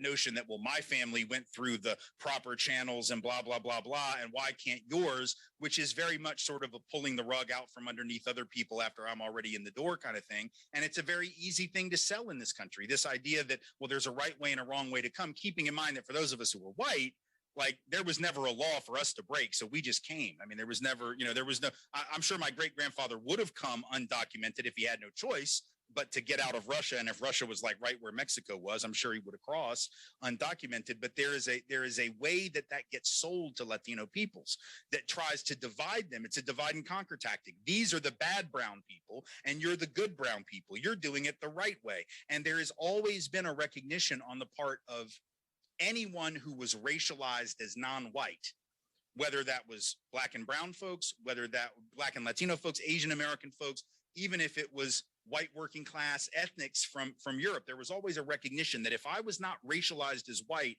I had a choice to make. And that choice was to either identify with those on the bottom and struggle for a better deal for everyone, or to identify with the dominant class and try to get a better deal now. And you know what? Unfortunately, in most generations, people have opted for the latter of those. The Irish did, right? The Irish came to America not racialized as white yet, but once they got here, they looked around and they realized, my God, they want me to go fight a war to free these enslaved black people in the South? Hell no. And the Irish burned the black orphanage on 42nd Street in New York City just to demonstrate how much they didn't want to go to war when Lincoln imposed the draft. The Germans did the same thing. The Italians later did the same thing. There's always been this attempt to try to ingratiate yourself to the dominant group, even when you don't like them. The Irish certainly didn't like the Anglo elite. They had been brutalizing them for generations in Ireland, but they made common cause because, again, there was somebody beneath them. So the challenge is getting folks to think about these bigger historical trends and ask them who really benefits when this person is in power, right? Who really benefits when these ideas are in power? Let's say you build a wall, for instance, at the southern border. Who wins? Well, think about it. It's a really easy economic calculation. If I build a wall at the border, let's say I build it. Let's say that was feasible, number one, which it's not. Let's say that it would work, which it wouldn't. That's number two. But let's say that it could be done. Is that going to stop capital? Is that going to stop goods from going across borders? Is it going to stop money from moving across borders? No, capital will always be mobile. Goods will always be mobile. The only thing the wall does is stop labor mobility. Well, who does that help? Right? It doesn't help workers. If you basically say capital can chase the highest return, goods can chase the highest price, but labor has to be chained to its country of origin and can't chase the highest wage, you've rigged the game in favor of owners forever. And that's not just going to hurt people who are brown on that side of the border. That's going to hurt people who are brown on this side of the border who would benefit from a more militant working class solidarity by having some of those folks who are coming from the global South coming and joining to try to create a more equitable system. So the question is, who really benefits from this policy? Who benefits from that policy? Who benefited from the trade tariffs that were imposed on China? That didn't work out for working class people, didn't help. Who benefits from an attempt to roll back the Affordable Care Act? Had that worked, it didn't work, but if it had, who benefits from a tax cut that gives tax benefits to only the wealthiest people in the country and does nothing to do anything to redistribute any level of wealth disparity? Do brown folks win? Do working class white people win? Right now, I look today, there's a Rick Scott, who's a senator from Florida, right? Former governor of Florida, has released this 11-point plan for American renewal. I guess he's getting ready to run for president, maybe, or something. I don't know. And one of the points, it's buried in the economic section, but it's hilarious. Got all this anti-immigrant stuff, got all this, fair trade deal stuff, and let's get tough on China stuff. But fascinatingly, there's a little thing that says everybody in this country should pay at least a little income tax so they have skin in the game. Well, right now, like half of the American public doesn't make enough money to actually pay federal income tax because a bipartisan decision passed under Ronald Reagan said that you would exempt people that didn't make enough money. They still pay payroll tax, they still pay sales tax, but they don't pay federal income tax. Rick Scott is basically saying, let's raise income taxes on like 80 million poor and working class people. What is that? That's like most Republicans would never have said that publicly. He just like said the quiet part out loud. We want rich people to pay less. We want poor and working class people to pay more. They're not doing their fair share. So is that going to be helpful to the folks that you're talking about in the long run? I think those are the kinds of questions which at least can get them thinking, finding out what it is about this man that appeals to them. Because so often when I have asked that question to people, we go 2 or 3 rounds deep. And after a while, I've noticed at least a few people start to come to the realization that they don't have a real good answer. Like their answer is not, I just like his style. I like the fact that he doesn't take crap. I like the fact that he speaks his mind without a filter. Well, my 3-year-old did that, but we didn't vote for her. You know, I mean, there's a reason we don't vote for 3-year-olds who don't have filters. Filters have value, you know? So, I mean, if it's something deep and meaningful that we want to talk to them about, then we got to find out what that is. Same way I deal with overt racist. Someone that makes a racist comment, I want to find out what's behind that. Because if it's that you were taught to be a bigot, that's one thing, and I might have to just ignore you. If on the other hand, you had like a negative encounter with someone and now you're just lashing out at this group, I can sit and talk with you about that. And we can talk through why that's not rational to think about an entire group based on some kid that beat you up on the playground when you were 7, right? That's a different motivation. So it always helps to know what the motive for somebody's views might be. Yes. Thank you so much. So this has been electrifying, inspiring. I want to make sure that there's time to get in one question from the chat and also this comment from the young woman. And I want to be sure to remind you, all of our guests are invited to Founder Study immediately following. So the question is, how do we identify systemic racism in higher ed and then reduce and hopefully eliminate it? Well, I think we don't have to find a new way to do it. It's been identified in higher ed for many, many years by Black and brown scholars and white allies working in academia, pointing out the way that everything from the admissions process for students to the tenuring and credentialing process for faculty perpetuates racial injustice, gender injustice, class injustice. You know, we have policies that we apply. For instance, you know, there are a couple of obvious examples that have been pointed to before. The tenuring process, typically at a school, it'll vary from school to school. And for public institutions, sometimes from state to state. But generally, let's say you have 5 or 6 years to get tenure in a certain department, and everyone has the same sort of criteria to be evaluated on to get tenure. Well, that seems fair, except certain people in your institution, and most institutions, are having to do more than just the regular load of work. So for instance, if you're one of only a handful of Black or brown scholars in a department or on a campus, you're expected to not only do the research that everyone else is expected to do and publish like every other scholar is supposed to publish and go to conferences like every other scholar is supposed to do, but you're also expected to be a de facto mentor to every Black or brown student on the campus, to be ready to put out whatever fires they're dealing with whenever they're dealing with them, which most Black and brown scholars are more than willing to do. But it'd be nice to have that be part of the evaluation come tenure time, wouldn't it? Like if I saved all these kids from leaving the school because I sat down with them and kept them from leaving your institution, why isn't that part of my process of evaluation, right? If you had to have me on every diversity committee because you wanted to make sure that you had a Black face in there, we need you, Jacqueline, you got to be on that committee. And then you come in there and you do 5 of those in a year, and then it comes tenure time and you didn't get your book written. You only went to 1 conference. You didn't do but 1 scholarly article. It's like, oh, I don't know. You know, well, I was putting out fires, and so maybe that needs to be part of the process. But we don't tend to think of it that way. The way that student evaluations affect coursework and affect tenure decisions. Some schools are worse on this than others, right? But when you have student evaluations being part of the tenure process, anyone who teaches about these issues, and those will disproportionately be Black and brown scholars, or they'll be white anti-racist scholars, but especially for Black and brown scholars, especially Black and brown women, face evaluations that have nothing to do with how good they are as instructors, but everything to do with the discomfort of certain people in the class who get triggered by a usually Black or brown woman standing in front of them, you know, dispensing truth. I remember having a conversation with a woman of color who was she was an Asian American woman, and she talked about, you know, walking into the class one day, and it's English lit class. She's the professor, and all the students are from day one freaking out like, what? She walks in, they're like, how can she be the, how they're looking at their syllabus like they're in the wrong room. Like, what is this? How is this English literature? Well, she has a PhD in it, fool. That's why it's English literature. But people just looked at her and they never took her seriously. That's going to affect their evals. Another woman who was an African-American female scholar teaching African-American women's lit. That was the class. African-American women's literature in the 20th century. And at the end of the year, there were legit complaints in the evaluations. Well, this class was fine, but all we did was study Black women writers. So did you read the catalog? Like, or what? I know catalog is like a dated term, but some of us remember those, right? I mean, but this, and there are schools that most of the time, they're good enough to see through that, but there are some times when they're not, and that'll actually affect the tenure decisions or promotion decisions. So I just think we want to start off with the assumption that race is in the room all the time, and we just need to be looking for the different ways that our policies, practices, and procedures either further equity or detract from it. I think every institution needs to have a sort of a dean of mission, right? Some schools have this. A lot of Jesuit schools have these, but I think public institutions need them too. A dean of mission. What is the mission of the institution? I haven't looked at y'all's, but I bet it's lovely. I'm sure it's some lovely, beautifully worded paean to lifelong learning in a global environment or something like that, right? It'll be something lovely and beautiful and poetic, right? But is there somebody whose job it is to actually make sure that that mission is what everything gets filtered through, from financial aid to recruitment and outreach to tenuring to? No, probably not.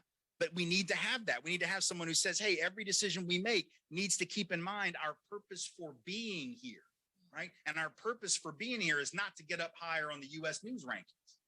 That's not why we exist. That's not what the mission says. The mission says lifelong learning in a global environment, respect for difference, diversity and excellence, all these things. So I think we need to take that very seriously. And that's another way that we can identify those places where we're falling short. Yeah. You bet. I'm sorry. I'm gonna try to get through this without crying. Being an African-American woman, you know that racism exists. And my teacher said that we were going to meet here today. And I had a lot of anxiety because in 2018, I had a very bad experience with racism here at Purdue. It was so profound that I started taking all of my classes online. Like this year, my last year, I have 2 classes. And this is my very first class in the school because it affected me so much. But I'm so glad. I just want to say thank you to the faculty, to everybody, because I needed this. It pulled the Band-Aid, it ripped the Band-Aid off, and it helped me to deal with it because I kept it in for so long. 4 years, I've had anxiety about coming to school. And today was just what I needed. Because I see that there are people who care. There are people that is fighting the good fight. They are doing what needs to be done to eliminate racism or to at least uncover it. And so I got so much out of this seminar today. And I just want to say thank you. I just want to say thank you. Well, thank you. Thank you for that.